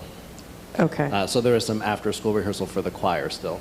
So you said that this was broadening. I wanted to say I'm thrilled about the movement towards heterogeneous classes. I mean, I had no idea how that could be accomplished, and this just seems amazing. I think, the worry some of us had was about music. Here's a kid who has to be in intervention maybe every day. So this kid previously could have been involved in music under the previous schedule, where this child had been able to get to school at 7 a.m., and now this child can no longer participate in music. This may be a price we have to pay, but I just want to be clear. Well, no, even if they have double intervention, they'll still be able to be in the ensemble class. Okay. Like I said, depending on if it's a full ensemble day or maybe just the woodwinds are on Tuesday. So if you're brass, then you would have the opportunity to go to intervention then, and so. I see. And then also, there's other issues with the. Having the music in the morning where students who ride the bus are in the breakfast program, and then on top of that, you still need small group instruction, which we're kind of going to be creative with in the new schedule, but the problem is then with the current schedule, they're getting pulled out of, and sometimes. Right. Oftentimes core subject, and because of the inflexibility of the schedule, there's only like 2 periods where you can pull out for music, and if you happen to have, your language arts then, or sometimes you have phys ed and something else, so it's not as impacting on the core subjects. So there's just more flexibility, I think, moving to having it in the day. I think it's fantastic that kids will have an opportunity to be in a class with, higher achieving, quote unquote, higher grade obtaining kids. This is fantastic. So if someone, can catch up and have some help during one period and then be in a heterogeneous grouping, which is, that just sounds fantastic. So the music, it sounds very confusing. And you know what? I have to be honest with you. We are going to make mistakes, and we are going to have some struggles in the beginning, and we are going to just be like, wait, is it band or intervention right now? It's going to have to work itself out. Right. But I have to be honest with you. I've seen 2 aspects of it, and I'll briefly talk about one. I had one child this year, an 8th grader, who's leaving us. She got accepted to a very prestigious private school. But I had to go into her transcript, and I had to her mother came in, she's like, you got to do something here. She's got an F in music, and because she can't miss math, and this is only happening during her math period. And this student that had her lowest grade was like a 96, had an F in music. And so when she was applying to the private schools, on her transcript, it reflected an F. When I went in and looked, I'm like, well, why is she getting an F? And she was getting the F because she did not want to leave her math class to go to music. And so, I helped her to get that out because it wasn't really valid, and we sent it off. She got accepted to her private school, and that's really wonderful. But she now would have the opportunity to be able to do her music without missing her math class. Right. On the other side of it, I have kids that I told you, if we give them a drum, they can't make it. Because in the morning, they ride the bus, and then they go eat breakfast, and they would never be able Right. to be here at 7 o'clock because they ride a bus to get here. Right. Now, during the day, you're giving them that outlet, and you have a carrot that you can hold over and be like, tomorrow's music, and we have to get 3 assignments done. So, these Right. are also, so those are both sides of the spectrum that we're looking at. The child that wanted to do music but couldn't do music, and then the other child that maybe didn't even realize the opportunity was there because of their circumstances, and now has the opportunity to discover something. I know that when Mr. Soto retired, the one thing he talked about was the fact that he played the clarinet, and that he loved the clarinet, and that he went to the teacher, and that he practiced the clarinet. And out of everything that he talked about the clarinet. And so at retirement, I want somebody to say, oh, that Mr. Presti, that's what I want. I want someone to be able to have that opportunity, everyone to have that opportunity. But not just that, but the opportunity to be able to have classes where people are meeting each other and learning about each other's needs, and learning about how to navigate. Like in college, when you get to college, you meet all different sorts of people and learning styles, and you figure out what works for you and how something that works for someone else works for you. And it's nice to see that interaction and that take place. So I'm hoping, no, I am confident that, and I project that, I'm bringing that out into the universe, that this is going to benefit our children and that we are moving in the right direction. Okay? Thank you so much. Any other questions before I have a really quick, very simple question. Does the new schedule do anything in terms of the length of the school day? And how much time, transition time, will they have between periods? Like, is there any need for changing the school schedule, front end, back end? No, we still open and dismiss at the same time, and they still have 4 minutes to go from one class to another, which I think is too much.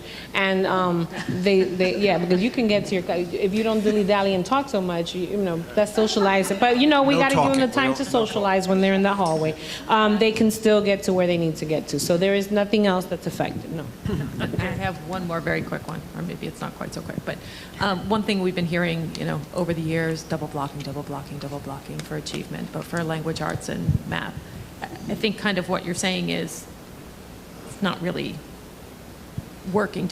I've personally never been a tremendous fan of the idea of double blocking. If you had made me sit through a double blocked math class when I was a kid, I might have just run screaming out of the door.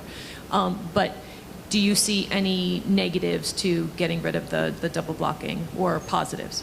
I'm gonna talk about the positive first because it's on the tip of my tongue.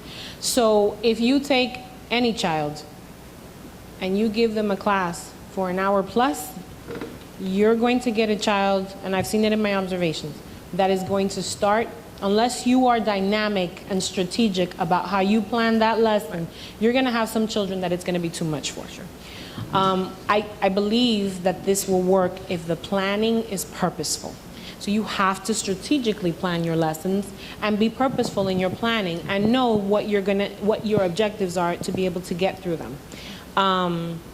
Double block. I can only tell you that you've had double block the whole time you've been in RAG. And you're that's all I have to tell you. And I can also tell you that you were at the schedule a couple of years ago. Way back. Ms. Day told me, yes, I did this before. So Ms. Day taught in the schedule. And at that point, 17% of your 17% of your 7th graders were not proficient. 17%. And I know it's a different test, but right now, 53% of your 7th graders. It's hard to compare. It's hard to compare, but an assessment is an assessment. And so you had children you have a lot of children right now that are struggling, even with the double block. I just think that, like I said, we have to try this. We have to try this. And you know what? This is one of the... I'm sorry. That 53%, that's based on what? Park. That's based on the Park scores. Park, yeah. Okay. It's based on Park. On the 7th grade ELA. That's all I'm thinking about right now. And then I looked, we compared all the data. We went back to 2006, we did 2007, we did 2008, because we were trying to see, after the double block, was there any improvement? And really, no, it remains... But so even on the NJS, which would have been more consistent, you weren't seeing any improvement. We weren't seeing because any comparing improvement. NJS to Park is kind of irrelevant. But because if what happened you weren't seeing it in the Park. No, I have to be honest. The number is not not, it's not, you can't No, throw but, the 17 but with or the numbers of the 53. NJS, we still remain flatline. I get it. But what I'm saying to you is, another thing we never offered was we really did not give the professional development necessary for teaching within the block. So we've been teaching within the block, but we haven't been using the block effectively.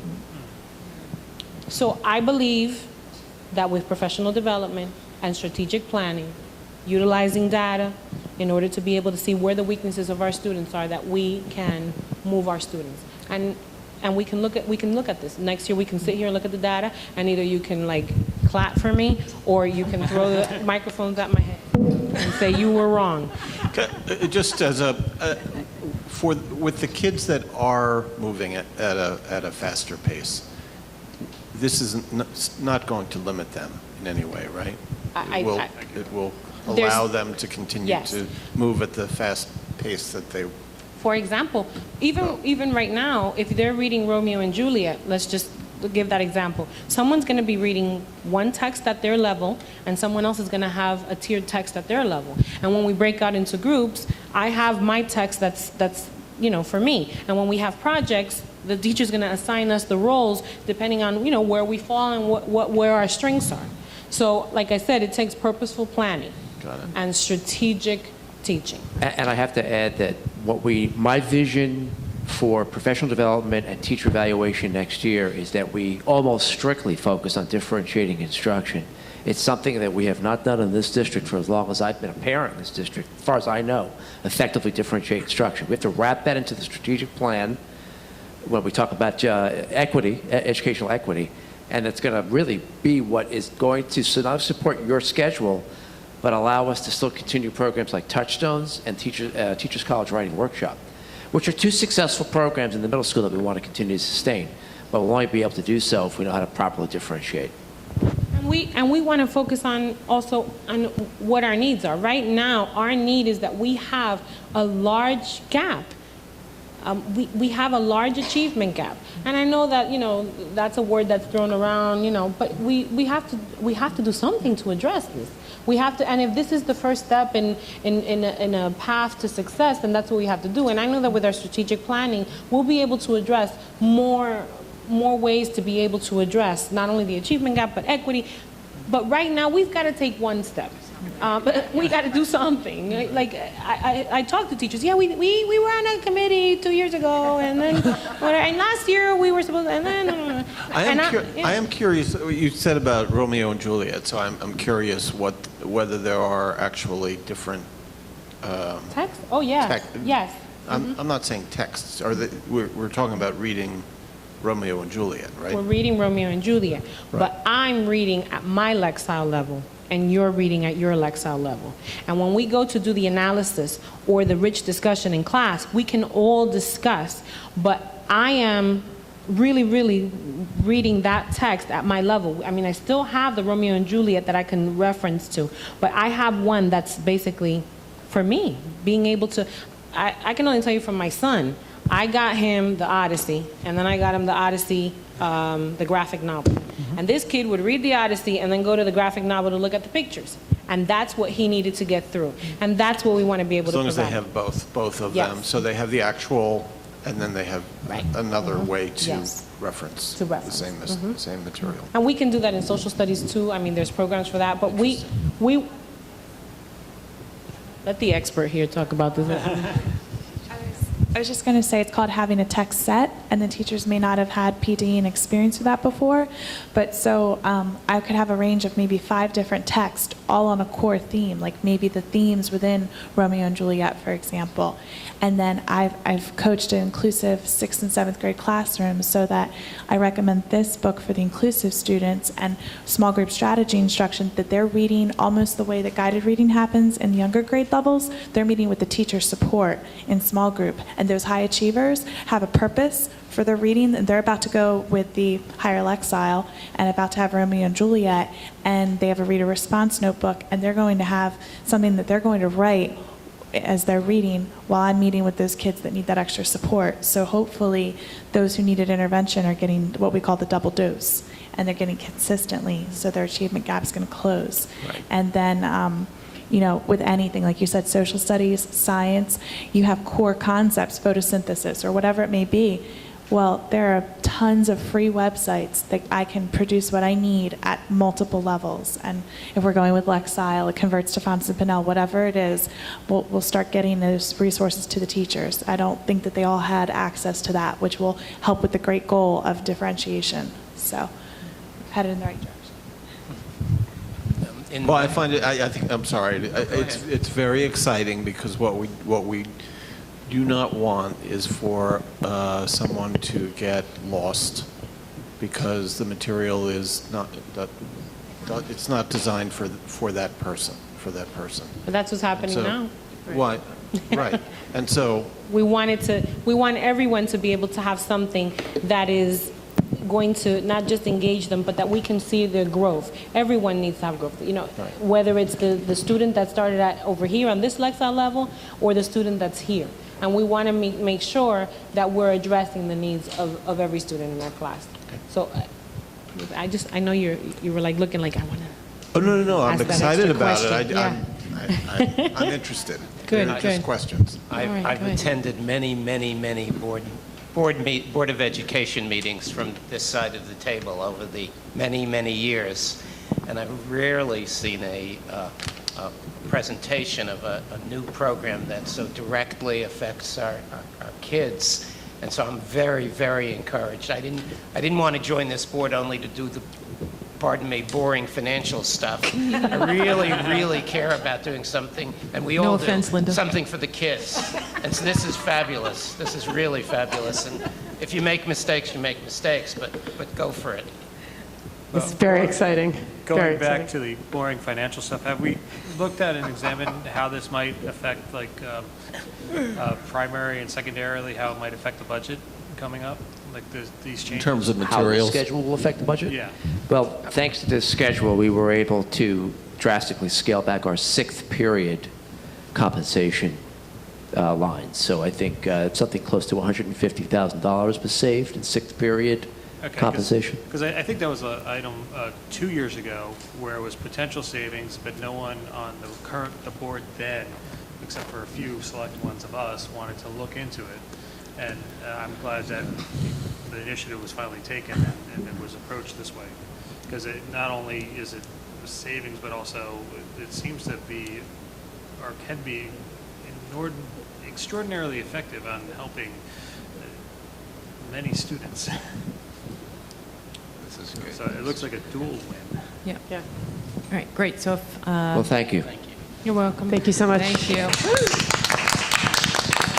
And that concludes my marathon report. I'm going to pass the torch back to... All right, so actually, I would like to move that we add a public comment here, because we obviously have some folks who have come out to give some public comment, and if we wait until we go through our committee reports, you'll be here for another half hour. So I would like to move, how do we do that, Linda? Do we just change the numbers on the agenda? So you'll just change them as we go along, so we'll change number 11 to public comment? Can I get a second to that motion? Are there any objections? Do we have to go do a roll call? Or do you want just doing it all in favor? No? Okay. How about all in favor? Aye. Aye. Wonderful. Okay, so give me a second here. The Highland Park Board of Education welcomes public participation and has reserved this time for your comments. If anybody would like to provide public comment, you can come to the podium and please tell us your name and address. And also write it. There should be a form there that might have gotten, is there? Okay. My name is Hai-Ying Yan. I have an English name, Tom or Thomas. It's easier for you to remember. I live in 706 South 5th Avenue, Highland Park. I have been a Highland Park resident for about 21 years. I'm a U.S. citizen. I have 2 daughters. My younger one is 9 years old, 4th grade at Bartle School. My older one is graduate from Highland Park High School at 2014, and now she's in Rutgers. I'm here to represent myself and a group of parents regarding these transgender bathroom policies. We we kind of disagree with this policy because, for my example, my daughter is 9 years old. She's quiet, kind, and shy. What if somebody else in the same bathroom with her, and he's a male, and he said he feels he's a female, and in the same bathroom, I'm not comfortable with this. So I respect all the board members, but we disagree with this policy. And one of the parents even said, what if her kids get harassed in the bathroom? Who will be responsible for the legal issues? Will the board or the school be responsible for this? So I don't know. So I feel very uncomfortable with this policy. So that's my opinion. I'm not sure if other parents they want to say something else. So we are voters. Okay, thank you. Are there other parents that would like to get up and speak, and then we can address all of the concerns together? Thank you very much, Thomas. Hi, my name is Longbo. My last name is Yu. I live in Highland Park for just 4 years. I have a daughter now in 3rd grade. I look at the transgender policy, and it seems to me like this policy is a very lopsided policy. I mean, it's great to provide support to transgender students, but we should. We provide support not at the cost of the majority of other non-transgender students. So I wonder, with this policy, what is the assistance or related policies for other non-transgender students if they need increased privacy or comfort or safety? So does the school currently have the sufficient facilities to provide the help or assistance to those students? That's Okay. my question. Thank you very much. Is there anyone else who would like to get up and speak? And please remember to state your name and make sure both of you write your name also there? Make sure you please write your name and write your address because we need that for our board secretary. My name is Jian Ling. My last name is Zhuang. I've been living in Highland Park for 17 years. No, Could you please, 15 years. state your name and your address for the record? Yes, Thank I you. will write it down. I live at 2303 Leland. Thank you very And the other two parents already addressed my issue. I just want to give a solution. There's possible solution for this. There's unisex bathrooms that transgender student can use, right? And boy is boy, girl is girl. Biologically, they're different. I have a son, I have a daughter. I'm very concerned about the safety of my daughter. If this, it's passing Highland Park, it will pass in other schools. Can you imagine that if it passed widely, what will happen? There's open the door for criminals. I feel very unsafe in this kind of situation. So I think there's alternative ways we can solve this problem, not just let transgender students use whatever bathroom they feel like they should use. There's unisex bathroom. That's a solution we can think about it. Thank you very much. Thank you. Is there any other public comment on this issue?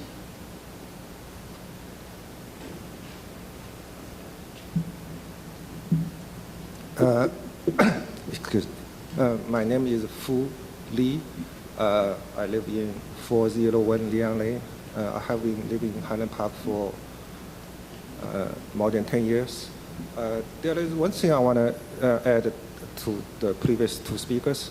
As we all know, these transgender issues is a widely national debated issues.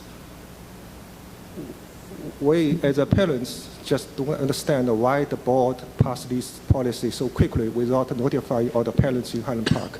As we speak to the majority of the parents in Highland Park, they are not even aware that the board has passed this policy. We think before passing this policy, at least the public hearing should be held for all the parents in Highland Park to discuss this issue. That's all I wanted to say. Thank you. Okay, thank you very much. And can you make sure you sign and leave that there? Okay, so if that's all the public comment, I'll try to address all of the concerns in as concisely as I can. So the very first, very important piece is the part about the policy that pertains to the bathrooms is not something that we have discretion over. That is actually a matter of state law. So I can cite that law for you. It's NJSA 10.5-12, which specifically bars discriminations in places of public accommodation and mandates that when the use of a public accommodation is restricted to one gender, individuals must be based on their gender identity or expression. So that's actually not the part of our policy that was particularly progressive or was out of the norm from other policies. The model policy that we get from our policy service contains that aspect of the policy. So that is a matter of state law. We can't discriminate against a child based on their gender identity. So if a student's gender identity is female, we have to allow that female student to use the female bathroom. If we have a student that is biologically female that feels uncomfortable having the transgender female child in the bathroom, we actually have to make the accommodations for the biological female student. So if one of your daughters or one of your sons is uncomfortable using the bathroom of their assigned gender, then we would actually make accommodations for your child, but we cannot restrict access to a restroom to a transgendered female or a transgendered male. So we absolutely can do that. So if this issue is of concern to any student, that student can come to the administration, they can go to their teacher, they can go to their principal, they can go to Dr. Taylor, they can go to whoever they feel comfortable speaking with, or the parents can as well, and then accommodations would be made for those students. But again, we cannot bar a transgender child from the bathroom that correlates to their gender identity. In terms of the policy being passed quickly, actually, I don't know that we've had a policy that has been so discussed at the board table. This policy first came up before the board in November of 2014. It was tabled at that time. This board has discussed it multiple times. We went through a first reading, we went through a second reading. There were multiple opportunities for public comment. At no time during any of those public comment sessions were any concerns raised. So while I do appreciate your concerns, and I apologize that the information didn't get as disseminated as we may have liked it to be, it has been on all of our agendas for the last 2 months. We actually, I think, in the last 2 months discussed it at the board table at least 3, if not 4 times. So, and there was even press coverage. We made sure to let the local media know, so it was in the Star Ledger. I mean, there has been significant press coverage of the issue. So I would take issue with the position that this was passed quickly. It was actually, there was a lot of discussion that went on here.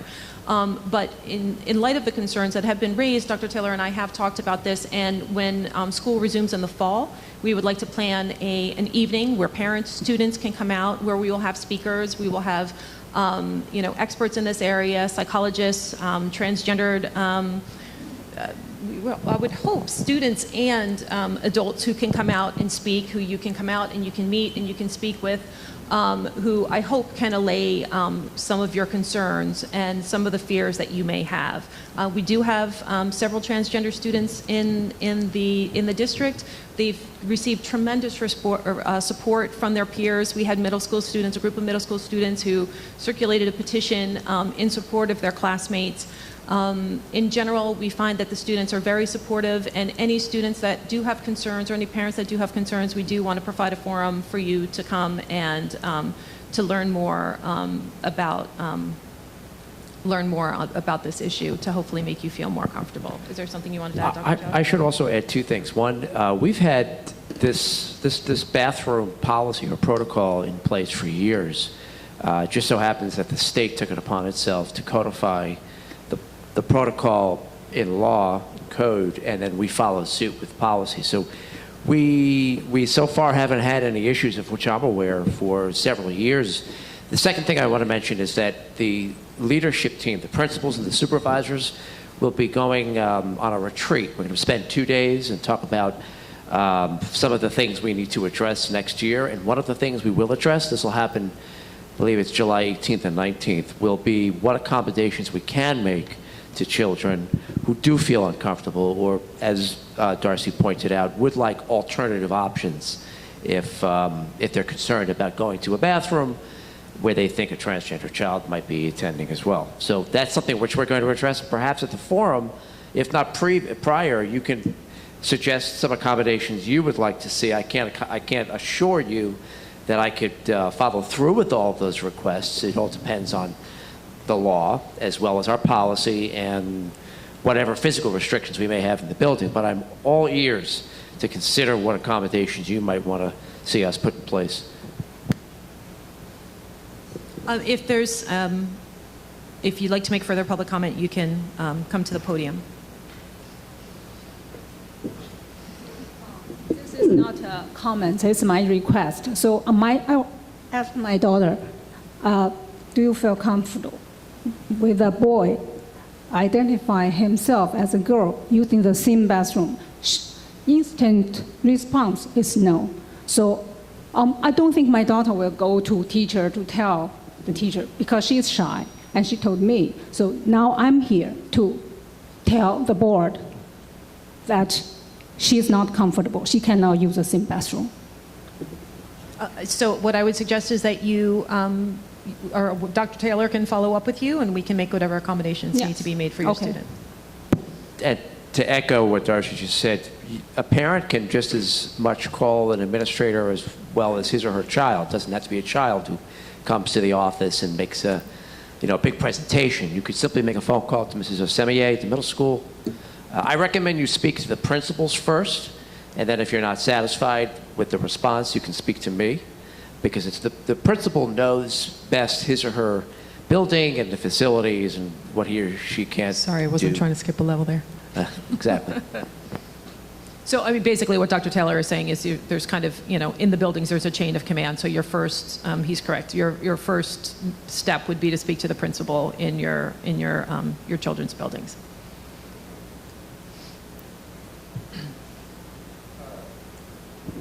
I just want to add one more thing.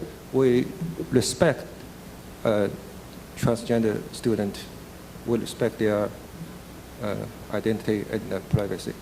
Actually, my daughter has a transgender student as her friend. They going out all the time. They are good friends. No problem helping each other. The only thing I want to add is, as everybody here knows, this is a highly sensitive issue debated and discussed nationwide. So we hope next time, if there is such an issue like this, we hope all the parents could be notified, given plans of time ahead. Like now, as I speak to the majority of the parents in my community, I can say at least 80% of the parents, they know nothing about this. Thank you. I'm sorry, 80% of the parents, I'm sorry, I missed your... In my community, because I'm living in... Yeah, but... They know nothing about this. They know this is a highly debated issue nationwide, but they don't know that Highland Park already passed this transgender policy. Right, but as Dr. Taylor said, the policy is really just codifying what has already been district practice based on state law. So nothing has really changed. Nothing changed from before the policy, nothing changed after the policy. This has been the practice of the district. This has been state law for, I mean, I could go back and look, but I mean, we can't discriminate against transgendered students in terms of which bathroom they use. So, but I mean, I do appreciate that, the parents feel that they didn't know about this policy, but it isn't a change of practice for the district. I'm sorry, it can't be a back and forth. If you'd like to make further public comment, you can. Excuse me. So what about, this is not just the bathroom policy, it's also about the locker rooms, field trips. So from the policy, we don't see any specific instructions how, in those cases, what are the school going to do to help those non-transgender students who doesn't feel comfortable and doesn't feel safe in that situation. It's just the policy just says provide a lot of support to transgender students, but I don't see any support to non-transgender students. So you're actually compelling me to think about another need that I haven't thoroughly considered, and that's how we can talk to your children and speak with students who might not be accustomed to interacting with kids who are transgender or transitioning. I'm preparing professional development for my principals, supervisors, and my teachers, but I haven't thought through yet enough about what we can be doing with the kids. I would rather educate the children in our community about this new world that has us accepting kids of all types.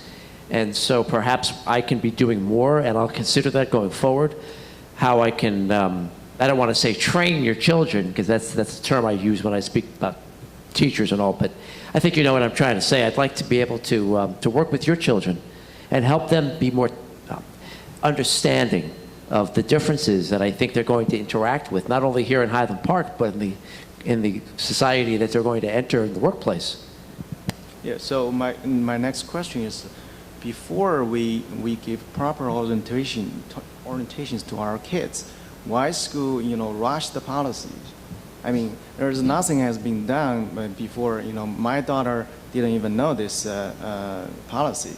Then the policy took effect, But again, sir, this is not, there has not been a change in practice. The state law is referring to bathrooms, locker rooms, any place of public accommodation. So nothing has changed. Nothing has changed since the policy has been adopted. Really, all that changed in terms of the policy is it puts more supports in place for the transgender students in other ways, for us to be able to support them more emotionally.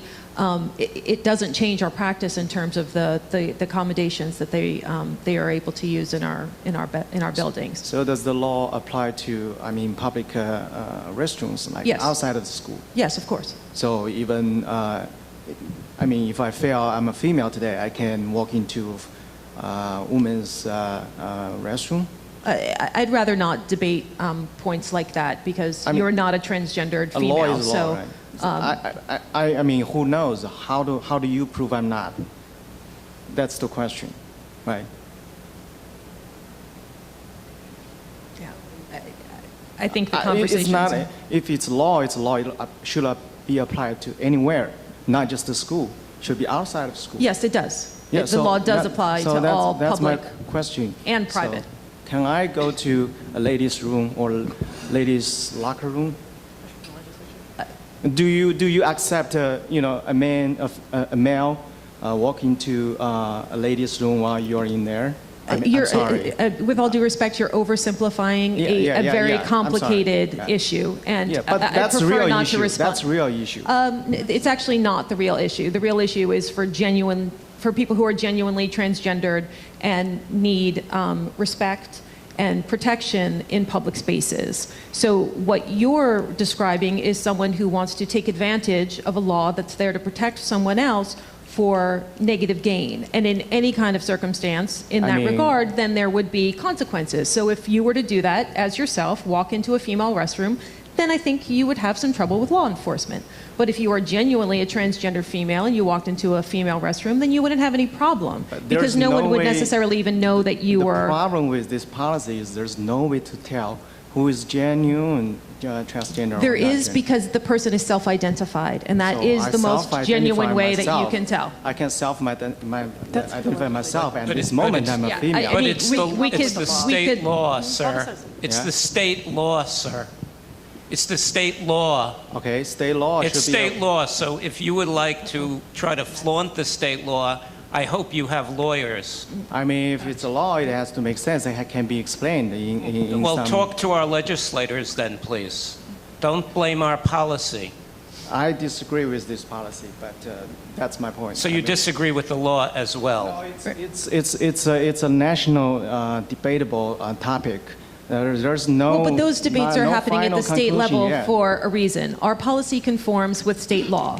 So if you'd like to challenge state law, then you're more than welcome to. But this is a state law that is in place as a Well, in the history, protection there were a lot for, of laws were challenged and changed. and that's fine. You're more than welcome to. But in this case, this board agrees with the state law. So that's why we Okay, enacted that's a fine. policy. That's fine. Yes, I agree. If a guy is truly transgender, he can go to the bathroom. What if there's a loophole there? What if a criminal, he taken advantage of this law? Then they would be treated accordingly as a criminal. So that doesn't, you don't take rights away from people because other people may abuse the rights. So I'm sorry, I mean, if, we're not going to keep, going up to the microphone and doing back and forth. So I think you've made your concerns heard. And again, if you have individual concerns for individual students, please contact those students' principals, and those principals can make accommodations for those students. I mean, if a criminal take advantage of this and something happened, But we are talking about children. yes. We're not talking about, no, we are in a public school setting. 9-year-olds. With K through 12 students. And it is a very complex process for someone to come to self-identify as a transgender person. It is not something that is made on a whim. This is a long process that people go through. People suffer greatly for self-identifying as transgender. You don't have people who identify on a whim to make a decision to take advantage of a loophole and that person is transgender. No, that person is breaking the law. They're not transgender. This policy is set to protect transgender children. It does not nullify... Excuse me, gentlemen, we're not going to line up to keep doing this. Nullify... We're not going to continue to have a back... Sir, excuse me. I have one more thing no, to say. sir, we're not going to do this. We're not going to continue just to... one more word. We understand that this policy is for the privacy, and we will respect the privacy of the safety or the transgender student. But our point, our most concern is how do we implement this policy in detail without sacrificing, without compromising the majority of the safety of the other students. That's all our concern. Thank you.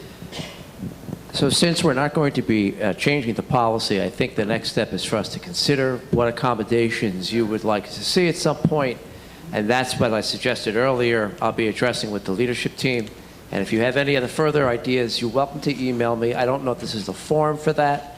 You've expressed your concerns. They're duly noted. But as I pointed out just a second ago, the policy is not going to change. It's a protocol and policy that's firmly in place to support state law. So thank you for coming out and expressing your opinions. Sir, excuse me, public comment doesn't work that way, I'm sorry. Is there any other public comment at this point before we... I just want... I'm sorry, you have to state your name and your Lynn address, and please sign in. Thank you. Okay, I will do it. Thank you. Okay, thank you for inviting me. I will do it. Thank you. And for my concern is, I have my rights. I'm a parent. I thought you're all married, maybe you all have a parent, you all have a children. Whatever is girl or boy, I am parents. I'm so afraid of my children's safety issue. I don't care the law. The law make it. You have to follow your law. You're the school. I'm not offended about that. The most important is my children's right, my children's safety issue. You have two children. You have two girls, Mr. Scott. I know. How about your girl go to the bathroom and one guy said, I'm a transgender, but I can take a picture of your daughter's private things, or behind the door, and take some picture, or do something, or harass something you don't see. Nobody see, no camera in the bathroom. But if we put them on the Facebook, what do you happen to do? Ma'am, you're talking please, about let me criminal... finish. But ma'am, you're kind of off topic here. Yes, I just want to let you to open this, let you think. You're a parent too. You're a mom, maybe.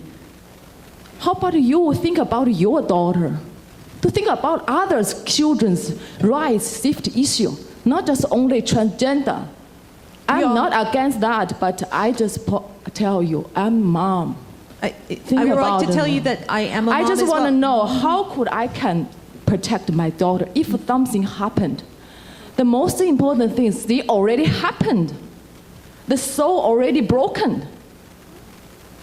You know, when something happened to those children, even some guy just say, I'm a transgender, I can come in and do something, because this world evil too. I'm not saying everyone is good. That's why I will have to protect myself, my children. That's why I will like you to think about what most important to those children is not a transgender student. They have their own rights. They have their life.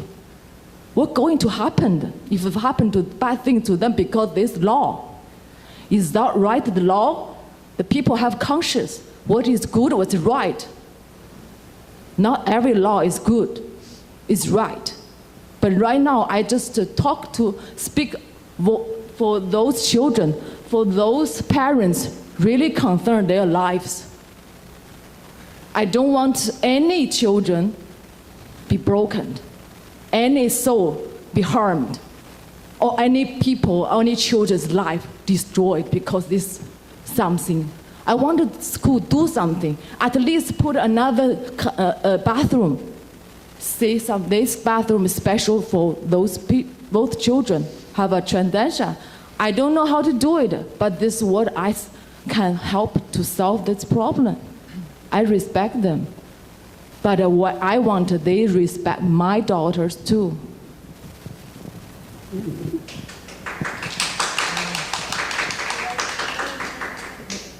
Ma'am, please, you do need to sign in with your name and your address. And could you please put it back at the podium where it was?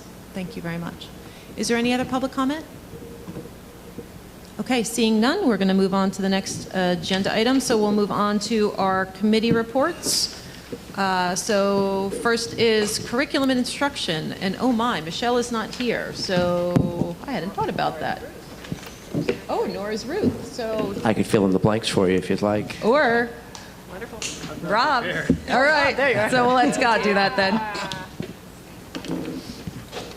I apologize. You want to go ahead? Yeah, go ahead. Okay, not a problem. So I'm not going to review every resolution. I will highlight or emphasize some of the more important items. If you can turn to numbers 8 and 9, I'd like to emphasize that these are the summer programs that Jennifer Osemier has been discussing. We will be, as well as offering at Bartle remediation programs in both math and language arts for students who need enrichment. It's a bit of a shift from what we used to do. The traditional math enrichment program was more about fostering reading appreciation. Now we're actually going to be almost offering the same intervention strategies that we were discussing earlier in the summer. I'm also recommending, if you could please turn to the next page to numbers 13. Actually, just 13. This is the start of our placement of student teachers. As you recall, when we entered into a partnership with Rutgers University, we became an exclusive provider of student teaching placement. We only accept Rutgers students except for physical education preparation. Rutgers doesn't have a teacher prep program for PE. So we do go outside the university to help place practicum students and student teachers. We are hoping to have, on referring number 14, Mrs. Miller, our multiply disabled teacher, who is also going to be working to build the CBI program, the community-based instruction program, spent time in the summer to establish more work sites for the kids. You'll see later, I'm recommending the hire of an additional special ed teacher to provide Mrs. Miller more time during the school year to actually take her kids to these work sites. So number 14 is my recommendation that we actually give her some time to do some research and set those sites up. Are there questions? Quick question about number 5. Yes. Is the Title III summer ESL staff. Ms. Cheney, she's a Spanish teacher, right? Correct. But she's also qualified to provide ESL? Yeah. Okay.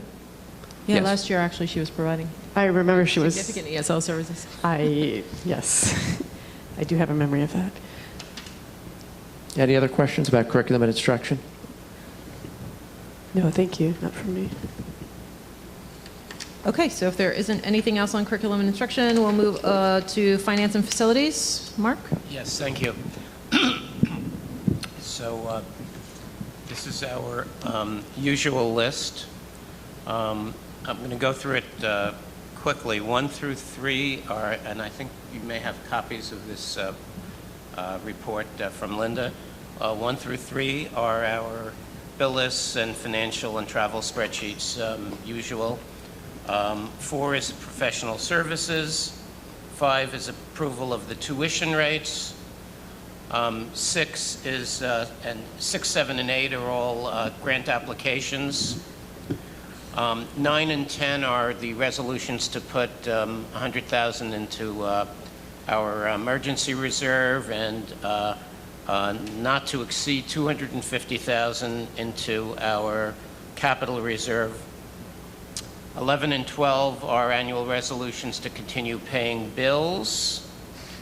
13 and 14 are resolutions for professional services to our board attorneys and the advisors on our bond filings. 15 and 16 are initiatives for the Safe Routes to School project grants. That's going to extend the existing grant and apply for additional funds. 17 through 24 are various contracts, including jointures for bus services with other districts. 25 and 26 are 2 resolutions to deal with settlements. One special education settlement and the other is a litigation settlement.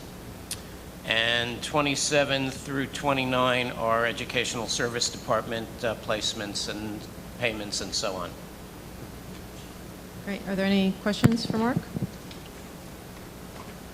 I just want to thank the borough for 15 and 16. They're really wonderful grants that they have applied for, are going to continue to apply for, that really improve conditions for our students walking to school and keeping them safe. So we really appreciate their assistance there. Okay, if there's nothing else from Mark, then we'll move on to personnel and communication. Charisse? Okay, we have our usual source for teachers list. Schedule B positions is under number 2. We're requesting to table number 3. We've requested to have Susie Boudin come to do a presentation so that we better understand how this supervisor role fits in with the other areas and sort of what her vision is for special services.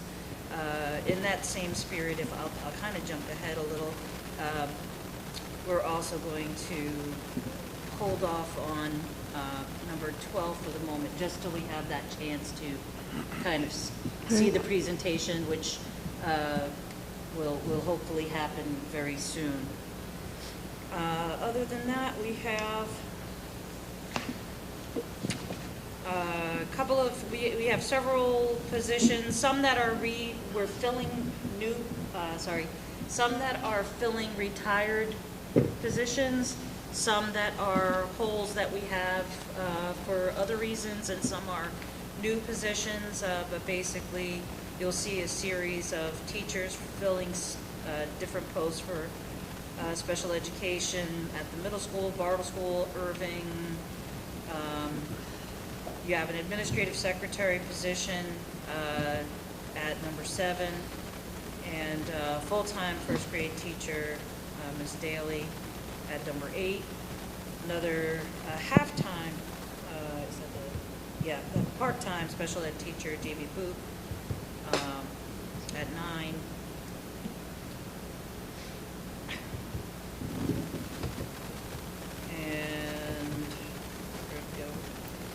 our behavioralist, which we saw the job description for at our last voting meeting. We approved that job description. So recommendations being made there. And high school special ed teacher, our number 13, which is the math lead advisor resignation of Taryn Wheel.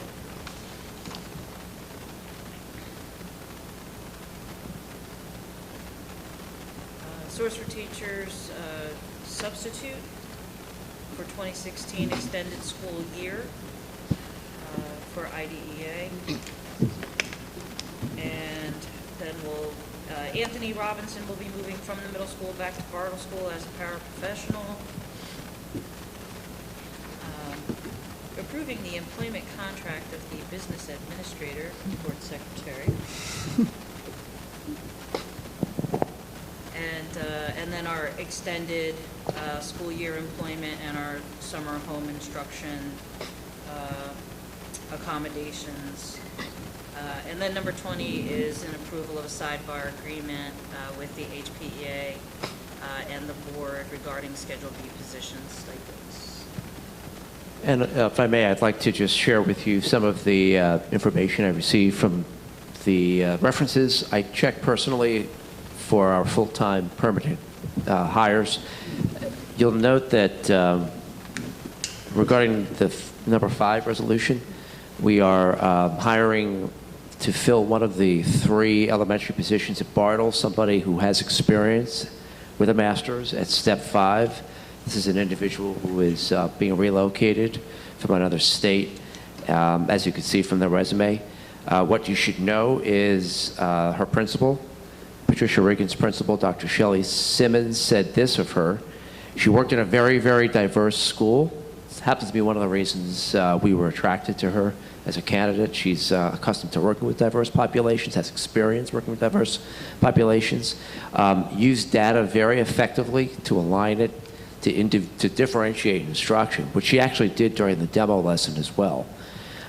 She has shown tremendous growth using 2 specific strategies, Project Read and thinking maps, that she discussed quite a bit in the interview, and that she said she'd be willing to turnkey to her peers on grade level. And finally, she just felt that she was such a great colleague to her teammates and worked very, very closely with her team. One of the things, again, that also attracted Mr. Benjamin to this candidate was the fact that he's looking for somebody who, and he feels this is the person who will do such, who can fit in nicely with a team that's accustomed to working with a veteran who's been there for many years. This is a team that will be leaving, that will have one less teacher as a result of a retirement. I'd also like to talk a little bit about Michelle Day, who I am recommending in resolution number 8. Michelle's actually a replacement teacher currently who works with us at Irving in 1st grade. And so she's already proven herself to us. Though she went through the interview process, did a demonstration lesson, she came out to be the most qualified candidate. I'd like to speak a bit about one of our special ed hires. And that's Hannah Pollock. Hannah was a student teacher in Hamilton at the Klockner Elementary School, and I had a chance to speak to her cooperating teacher. She was great, very motivated, a real self-starter, did things on her own without asking for information. One thing that especially impressed Patty Walker, her cooperating teacher, was that she would develop incentive plans to help specific disaffected students. She seemed to have a great relationship with the disaffected kids in particular. Our behaviorist, who I'm recommending on resolution number 10, is a veteran as well. Finding a good behaviorist is not easy. We had 2 good candidates. Regina came out to be the best of the 2. She's a tough worker, very diligent with everything she does. So says the director of the Center for Autism and Related Disorders, Chelsea Burton. Has a great attitude. I had a chance to interview her along with Susie Boudin And she's somebody who we think the teachers are going to greatly respect. We were looking for somebody who we knew could command the respect of the teaching staff, since they'd be working so closely with them. And finally, I'd like to speak for just a second about Samantha Convery. I spoke to her principal, Dr. Rebecca Hutto. Samantha is being recommended on resolution number 6, also special education. Samantha, so said Dr. Hutto, worked very hard in her position, worked very closely with literacy support teachers. So she comes with some background in literacy intervention, and also worked very, very closely and knew definitely how to supervise the paraprofessionals with whom she worked. Are there any questions about any matters regarding personnel? No. Okay. If no one has any questions for Sharice or Scott, then we'll move on to policies. Anne? Okay, policies for first reading. The one and only policy for first reading is 2480, pertaining to alternative schools or programs. Scott, could I ask you to say a few words about that? It's something that you're far more familiar with than I am. That's, would you mind saying a few words about 2480? I'm sorry, yes. No, sorry, and the motivation for introducing it now. Policy 2480 will codify some of the procedures we're putting in place for the WISE program. The WISE program is expanding to close to 50 students next year, seniors, who will be going off-site to participate in alternative learning experiences. We are also including more language about a statewide policy called Option 2 that would allow students outside of the WISE program who want to participate in such experiences as mentorship programs, other educational experiences at colleges, 2 or 4 year colleges, to receive credit for traditional, what we refer to as seat time classes, such as English, social studies, or math, or science, in lieu of taking these classes.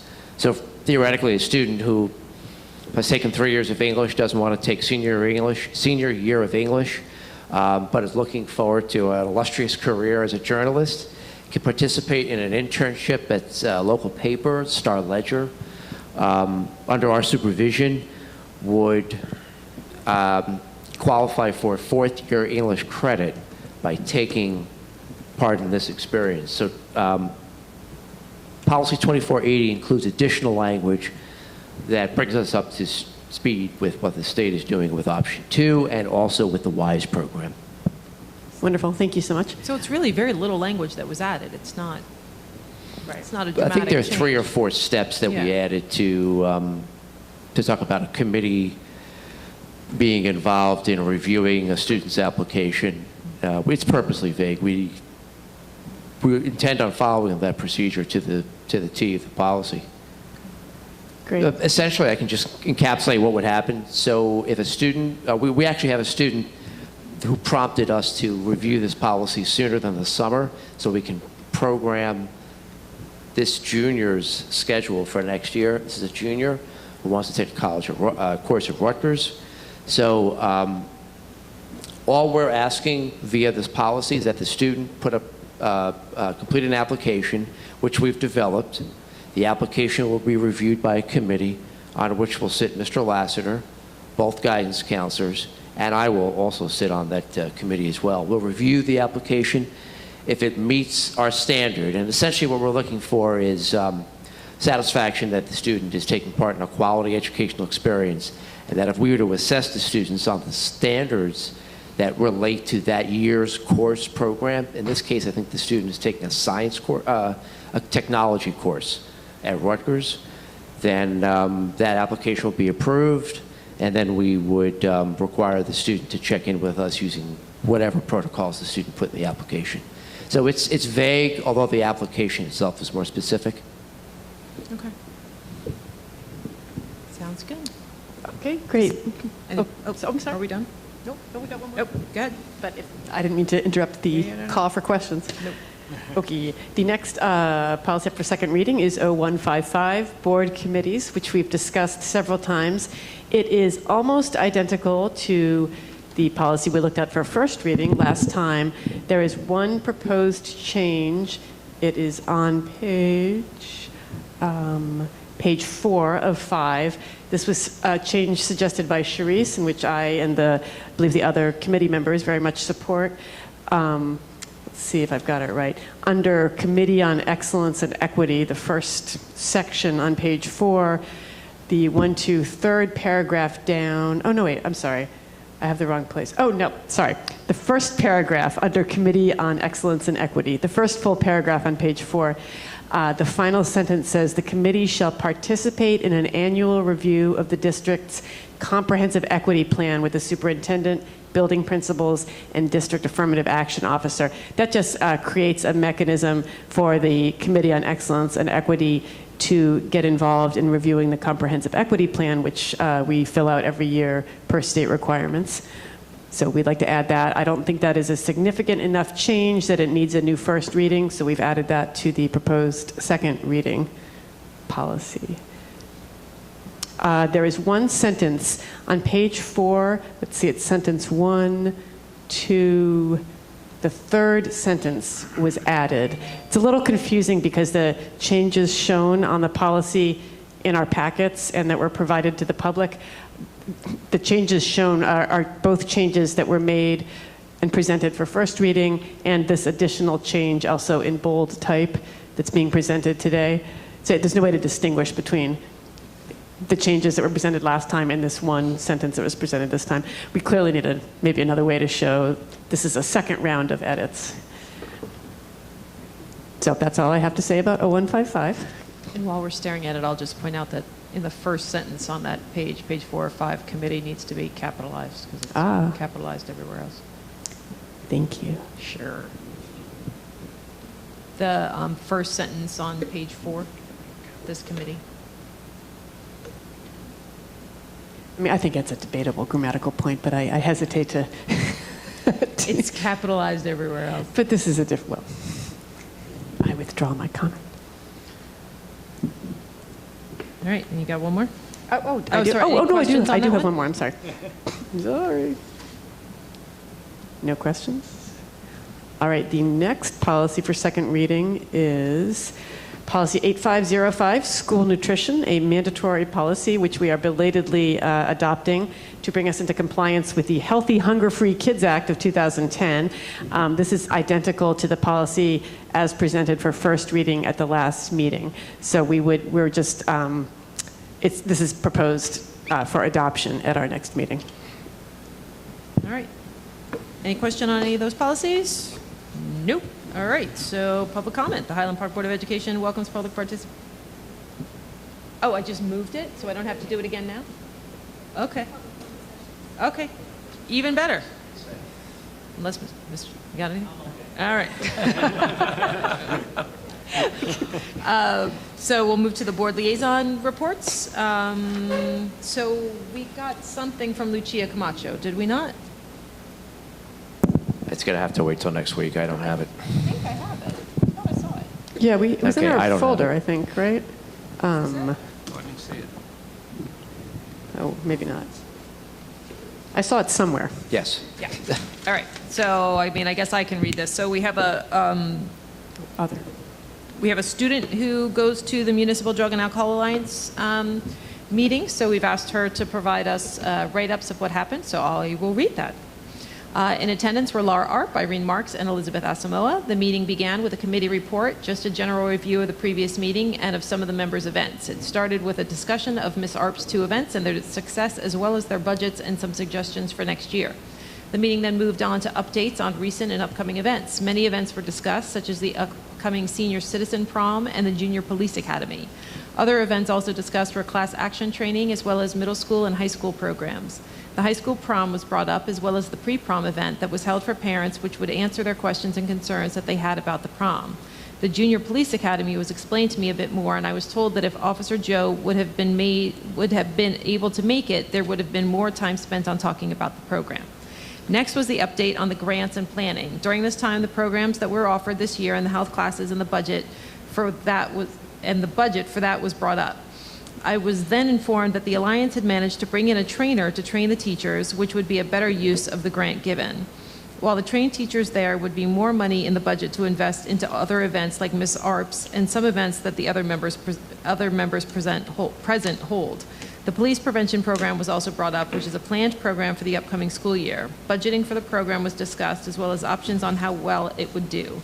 There were many positive thoughts on its success. Since there would be extra money in the budget, extra funding for Miss ARP was discussed as well.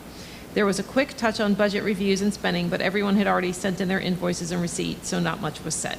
Then we moved on to summer camps. Miss ARP's Scientific and Nature Camp was discussed, as well as Miss Mark's weekend to the 4-H camp affiliated with Rutgers as part of a high school program. Discussed were the benefits and popularity of some of the camps that brought attention to what they were for and how they helped educate students. Miss Asamoah's summer transition programs were also brought up, and suggestions for better recruitment were brought up. The town camp was also brought up, and the popularity of it was applauded. The meeting was wrapped up with a quick talk about quarterly activity reports and what was needed for them, as well as when they were due. That's pretty awesome. I really liked that. Thank you very much to Lucia.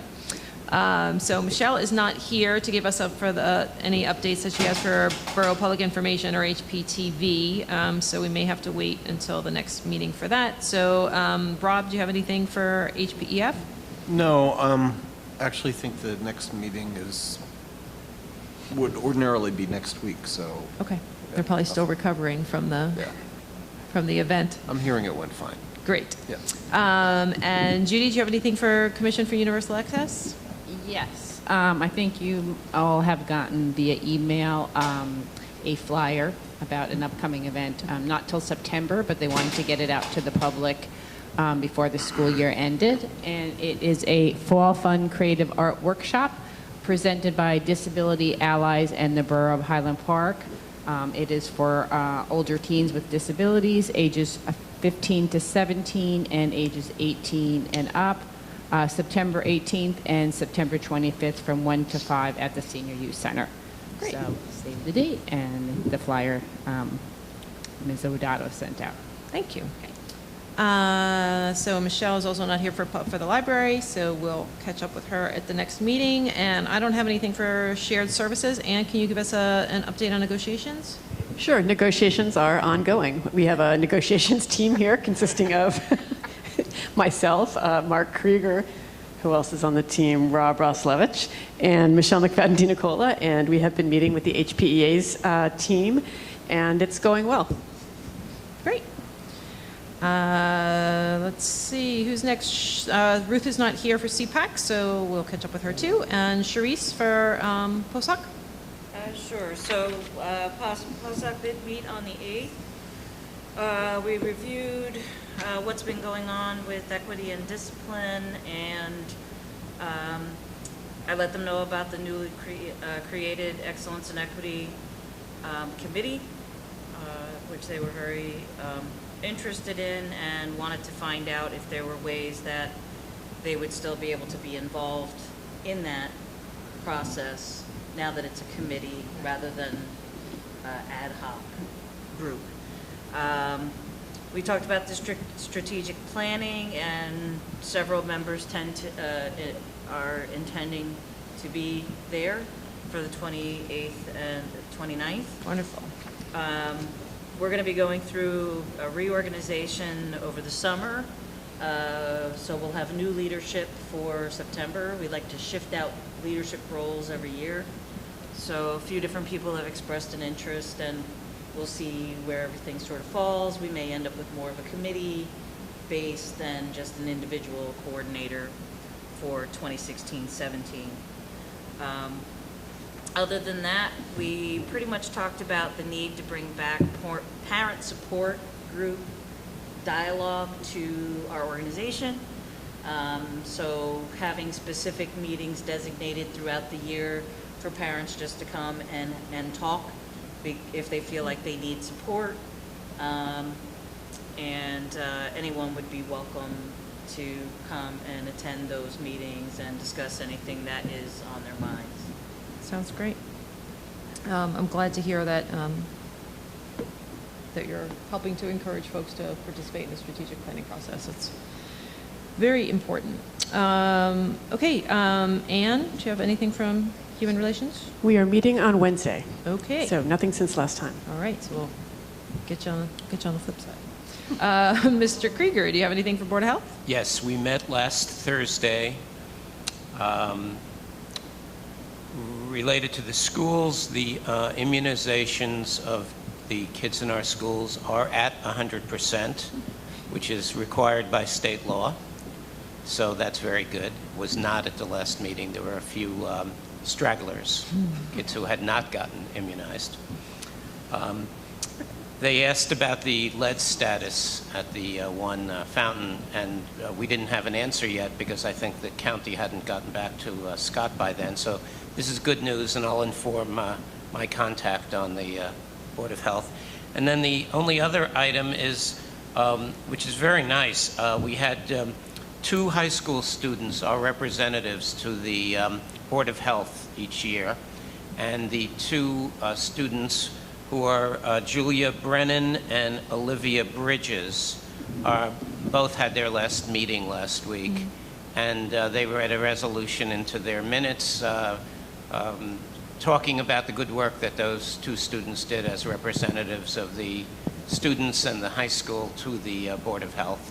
And they were there, and the meetings I've attended really gave good input and were very positive. And we have 2 new students starting shortly. So that's it. And we don't meet, the Board of Health doesn't meet in the summer.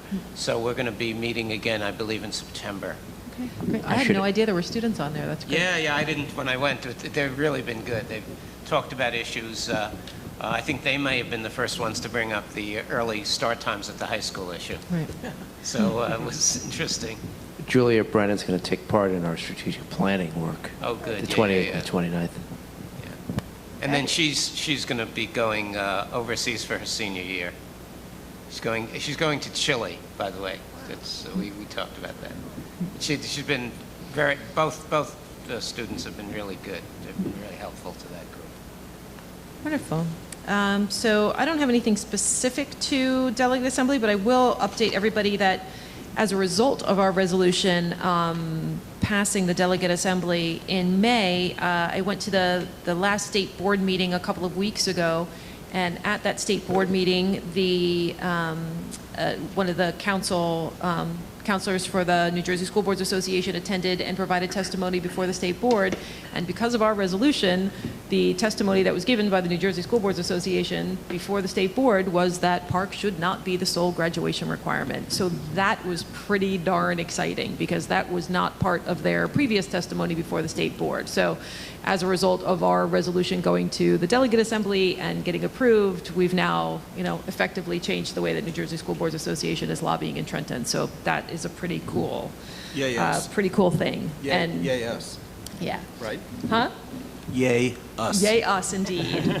And yay to New Jersey school boards, Yes. Without the Give them 85% of credit. school boards that agreed with Absolutely. us, Right. we could think whatever we want. It's not going to help us much, but we had 85% of the school boards that attended the DA agree with our position, so that's pretty fabulous.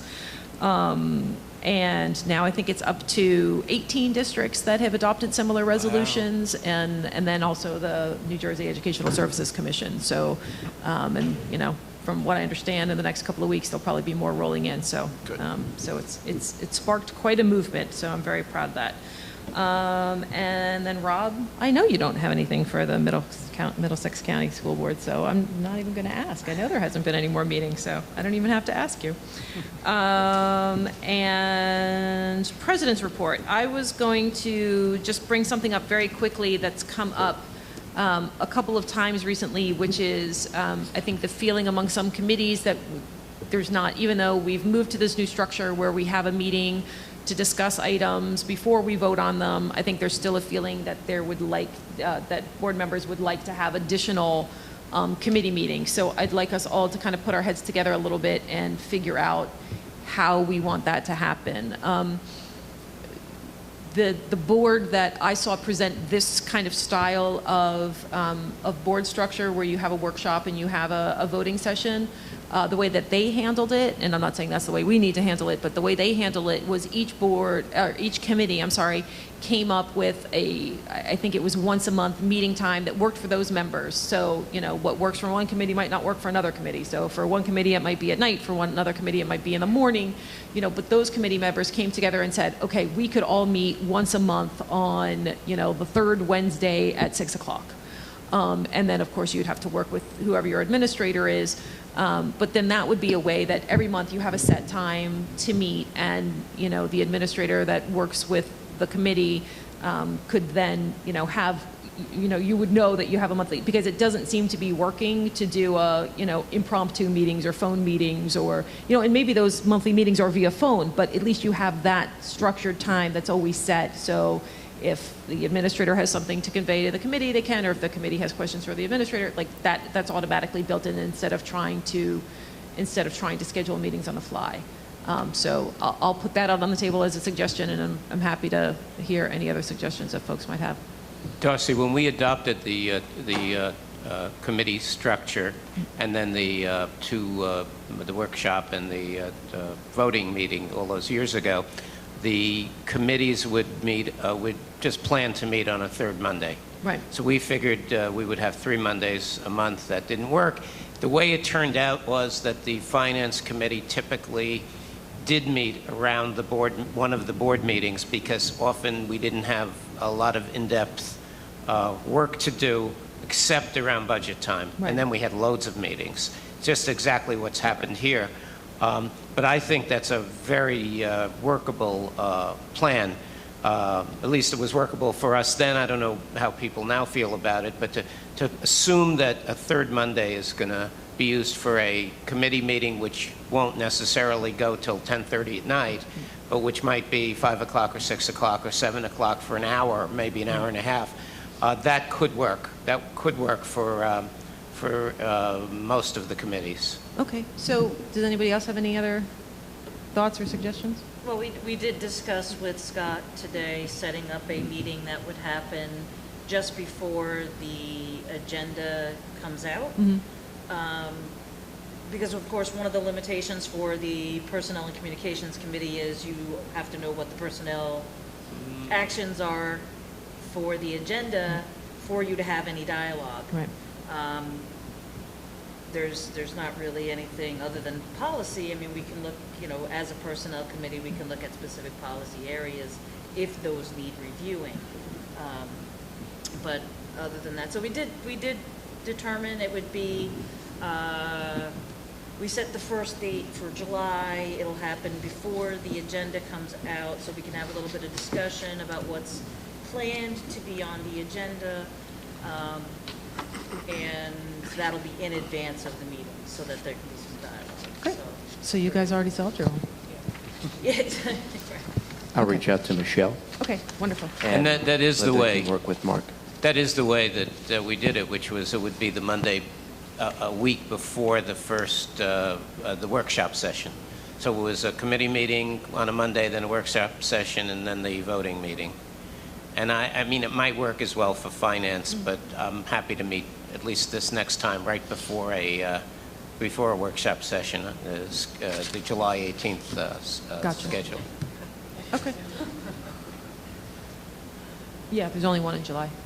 Yeah. For July and August, we'll only have one meeting. Yeah. We won't have workshop Right. and voting. Right. Okay. Let's see. So where were we? Does anybody have any old business? Any new business? Okay. So. No. Okay, so I'm going to move on to public comment. The Highland Park Board of Education welcomes public participation and is reserved this time for Keith's comments again. And Keith doesn't have any comments, so is there a motion to adjourn? So moved. Is there a Second. Everybody's jumping in. Second, third, fourth. All in favor? Aye. Thanks, everybody.